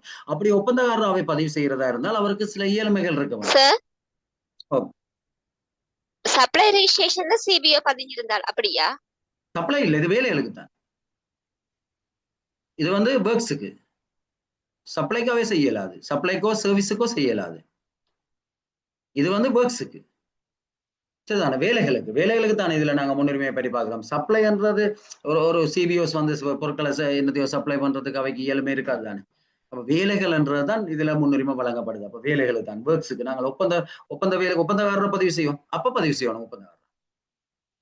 அப்ப அது எல்லா நிறுவனமும் இல்லை, சில நிறுவனங்கள் சில குறுகிய வேலை திட்டத்தை மட்டும் செய்யலாம் ஒப்பந்தக்காரர். அதுக்காக தான் மாவட்ட செயலகத்துல அல்லது கச்சேரியில், மாவட்ட செயலகம் கச்சேரி எப்பயும் பதிவு செய்யும் எல்லாரையும். அப்ப தொழில்நுட்ப நிதி இயலுமை தொடர்பாக பரிசீலித்து பிறகு நிறுவனம் திருப்தி அடைய வேணும். இது முன்னுக்கு பார்த்தாங்க. வேலைகள் அமைப்பின் நோக்க எல்லைக்கு உட்பட்டதாக இருக்க வேணும். இந்த யாப்பிலையோ இன்னும் இருக்கணும், அந்த பதிவு செய்யப்பட்ட நிபந்தனைகளுக்கு அமையா இருக்க வேணும். போட்டி கல்வியில பங்கு பெற்றதா இருந்தால் சீடா ரெஜிஸ்ட்ரேஷன் இருக்கணும். சரி, அப்போ ஒரு ஆள் கேட்டிருந்தீங்க இவைக்கு சீடா ரெஜிஸ்ட்ரேஷன் தேவையில்லையாண்டு. அப்ப என்னன்னு சொல்லி சொன்னால் போட்டி கல்வியில பங்கு பெற்றா நேரடியா கொடுக்கறதுக்கு அதை பற்றி இல்லை, அது 3 வேலைக்கு 2 மில்லியன் தான். அப்ப சீடா ரெஜிஸ்ட்ரேஷன் இருக்கணும், போட்டி கல்வியில பங்கு பெற்றதா இருந்தால். அரசு நிறுவனம் ஒன்றுல குறைந்தது 1 வருடத்துக்கு முன்னர் பதிவு செய்திருக்க வேணும். என்ன பதிவு 1 வருஷம் தாண்டி இருக்க வேணும், சரிதானே. அப்ப இதுதான் பொதுவாக இந்த முறைமை. அடுத்தது இணை நிதியளிப்பின் கீழான பெருக, 10வது பெருக முறைமை. பயனாளர்களின் இணை நிதியளிப்புடன் வாழ்வாதார அபிவிருத்திக்காக கடன் கொடை வழங்கி பொருட்களின் பெருகை மேற்கொள்ளப்படும் போது, அதாவது இணை நிதியளிப்பு என்றது இப்ப எங்களுக்கு சில வெளிநாட்டு கருத்திட்டங்கள் வரும் அப்படின்னு சொல்லி சொன்னால், ஒரு வேலையை செய்யறதுக்கு 70% அவர்கள் பணத்தை தருவார்கள், 30% அந்த பயனாளிகளோட பங்களிப்பா இருக்க வேணும். அல்ல 90% அவர்கள் செலவை தருவார்கள், 10% பயனாளிகள், அது உடல் உழைப்பாவோ அல்லது அங்கே இருக்கிற பொருட்களாவோ என்னவோ 10% பயனாளிகளோட பங்களிப்பு இருக்கணும். அது அந்த வேலையை பொறுத்து, அந்த இடத்தினுடைய தன்மையை பொறுத்து பெரும்பாலும் உடல் உழைப்பு ரீதியாகத்தான் அது பெற்றுக்கொள்ளப்படுறது. ஏன்னா அவர்கள் பங்கு பெற்றதுக்காக, அப்ப அவன் பங்கு பெற்றுக்கே. அப்ப இங்க பயனாளர்களுடைய இணை நிதி பங்களிப்போட வாழ்வாதார அபிவிருத்திக்காக கடன் கொடை வழங்கி பொருட்களின் பெருக அல்லது மேற்கொள்ளப்பட போகுது. சில நேரம் ஒரு பொருட்களை தோட்டம் செய்யறார்களுக்கு வாட்டமும் வண்டி கொடுப்போம், அதுல 90% கொடையா வழங்கும், 10% அவர் காசு கட்டணும். அப்ப இதெல்லாம் இணை பங்களிப்போட, சரிதானே. அப்ப அப்படியான செய்யப்படையல அதுதான் இணை நிதி அளிப்பின் கீழான பெருகல். அப்ப அவையில் ஒரு பங்கை செலுத்தினமை பயனாளிகள். அப்ப ஆனபடியா நாங்கள் எங்களுக்கு 100% சுதந்திரம் இல்லை தானே அரசாங்கத்துக்கு.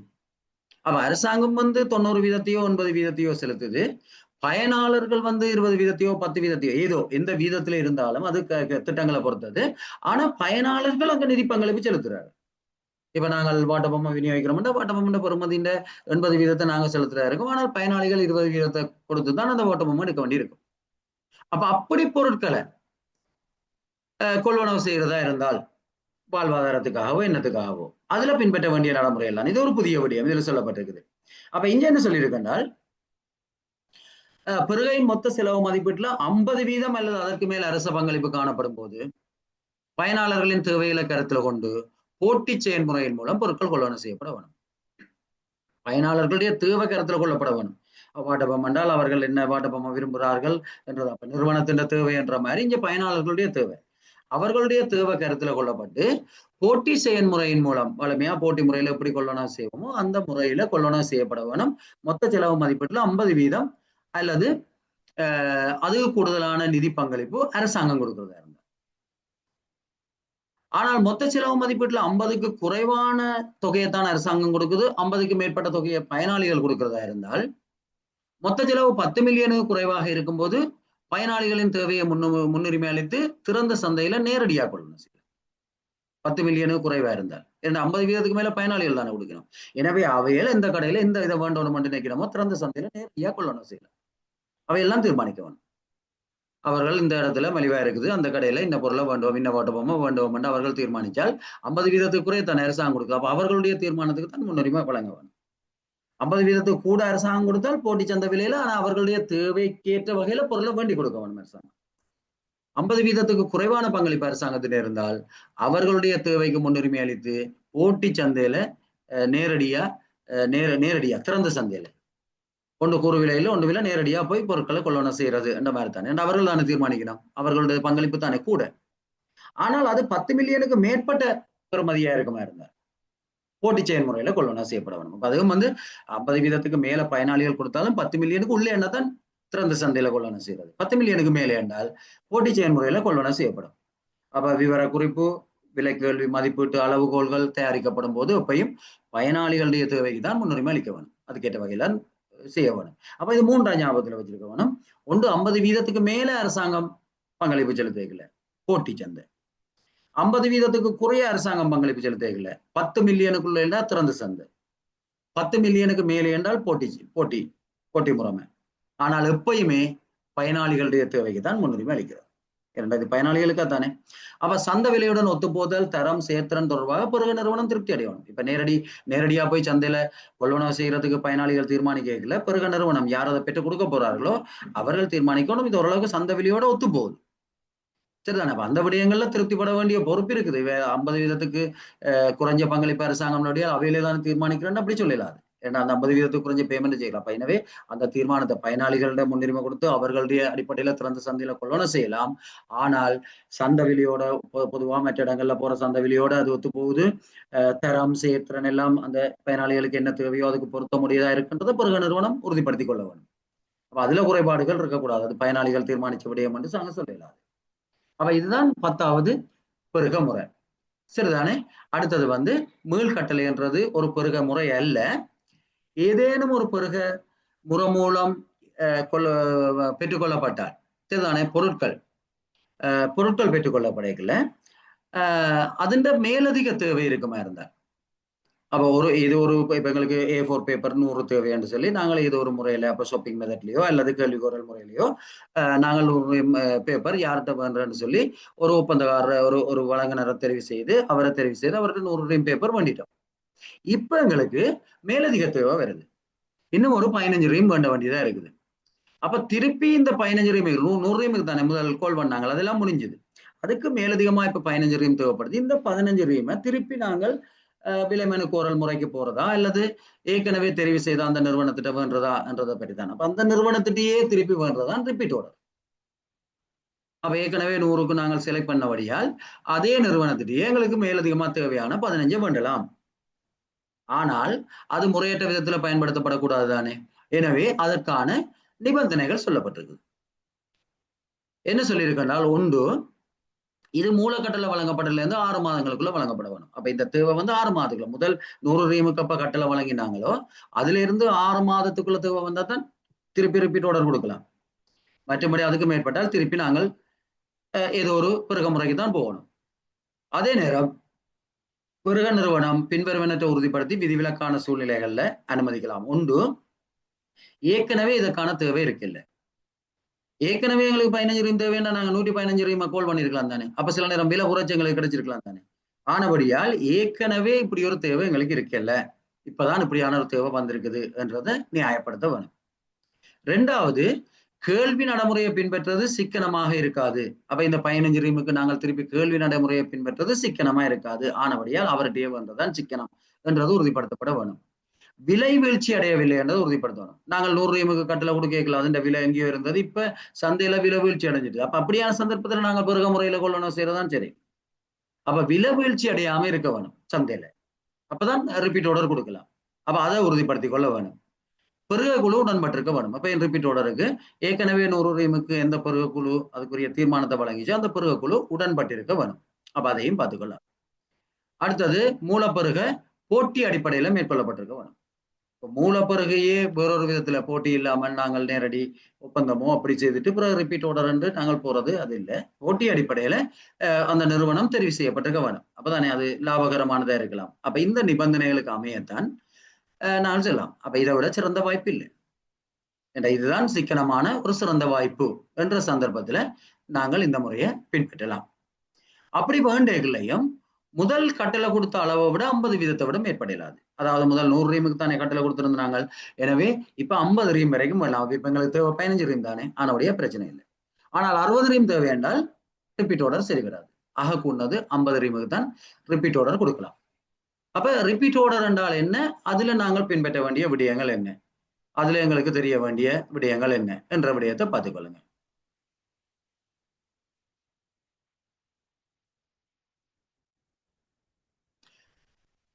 சரிதானே. we can go to maximum 10%. எதுக்கு 10% கேக்குறீங்கன்னு நான் தெரியல.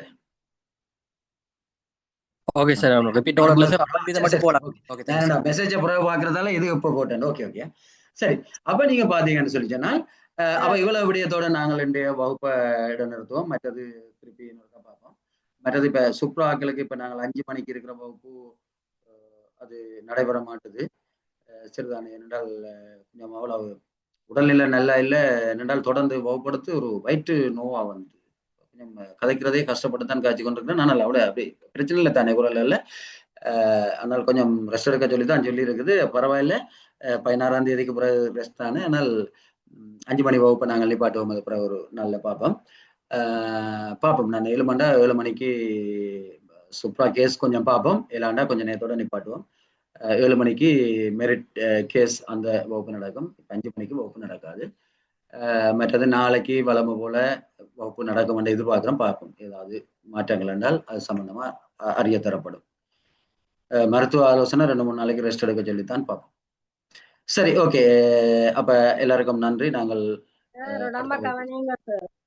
இல்ல அதுல பிரச்சனை ஒன்றும் இல்லை. அது என்னன்னா கொஞ்ச நாளா தொடர்ந்து வெளியிலையும்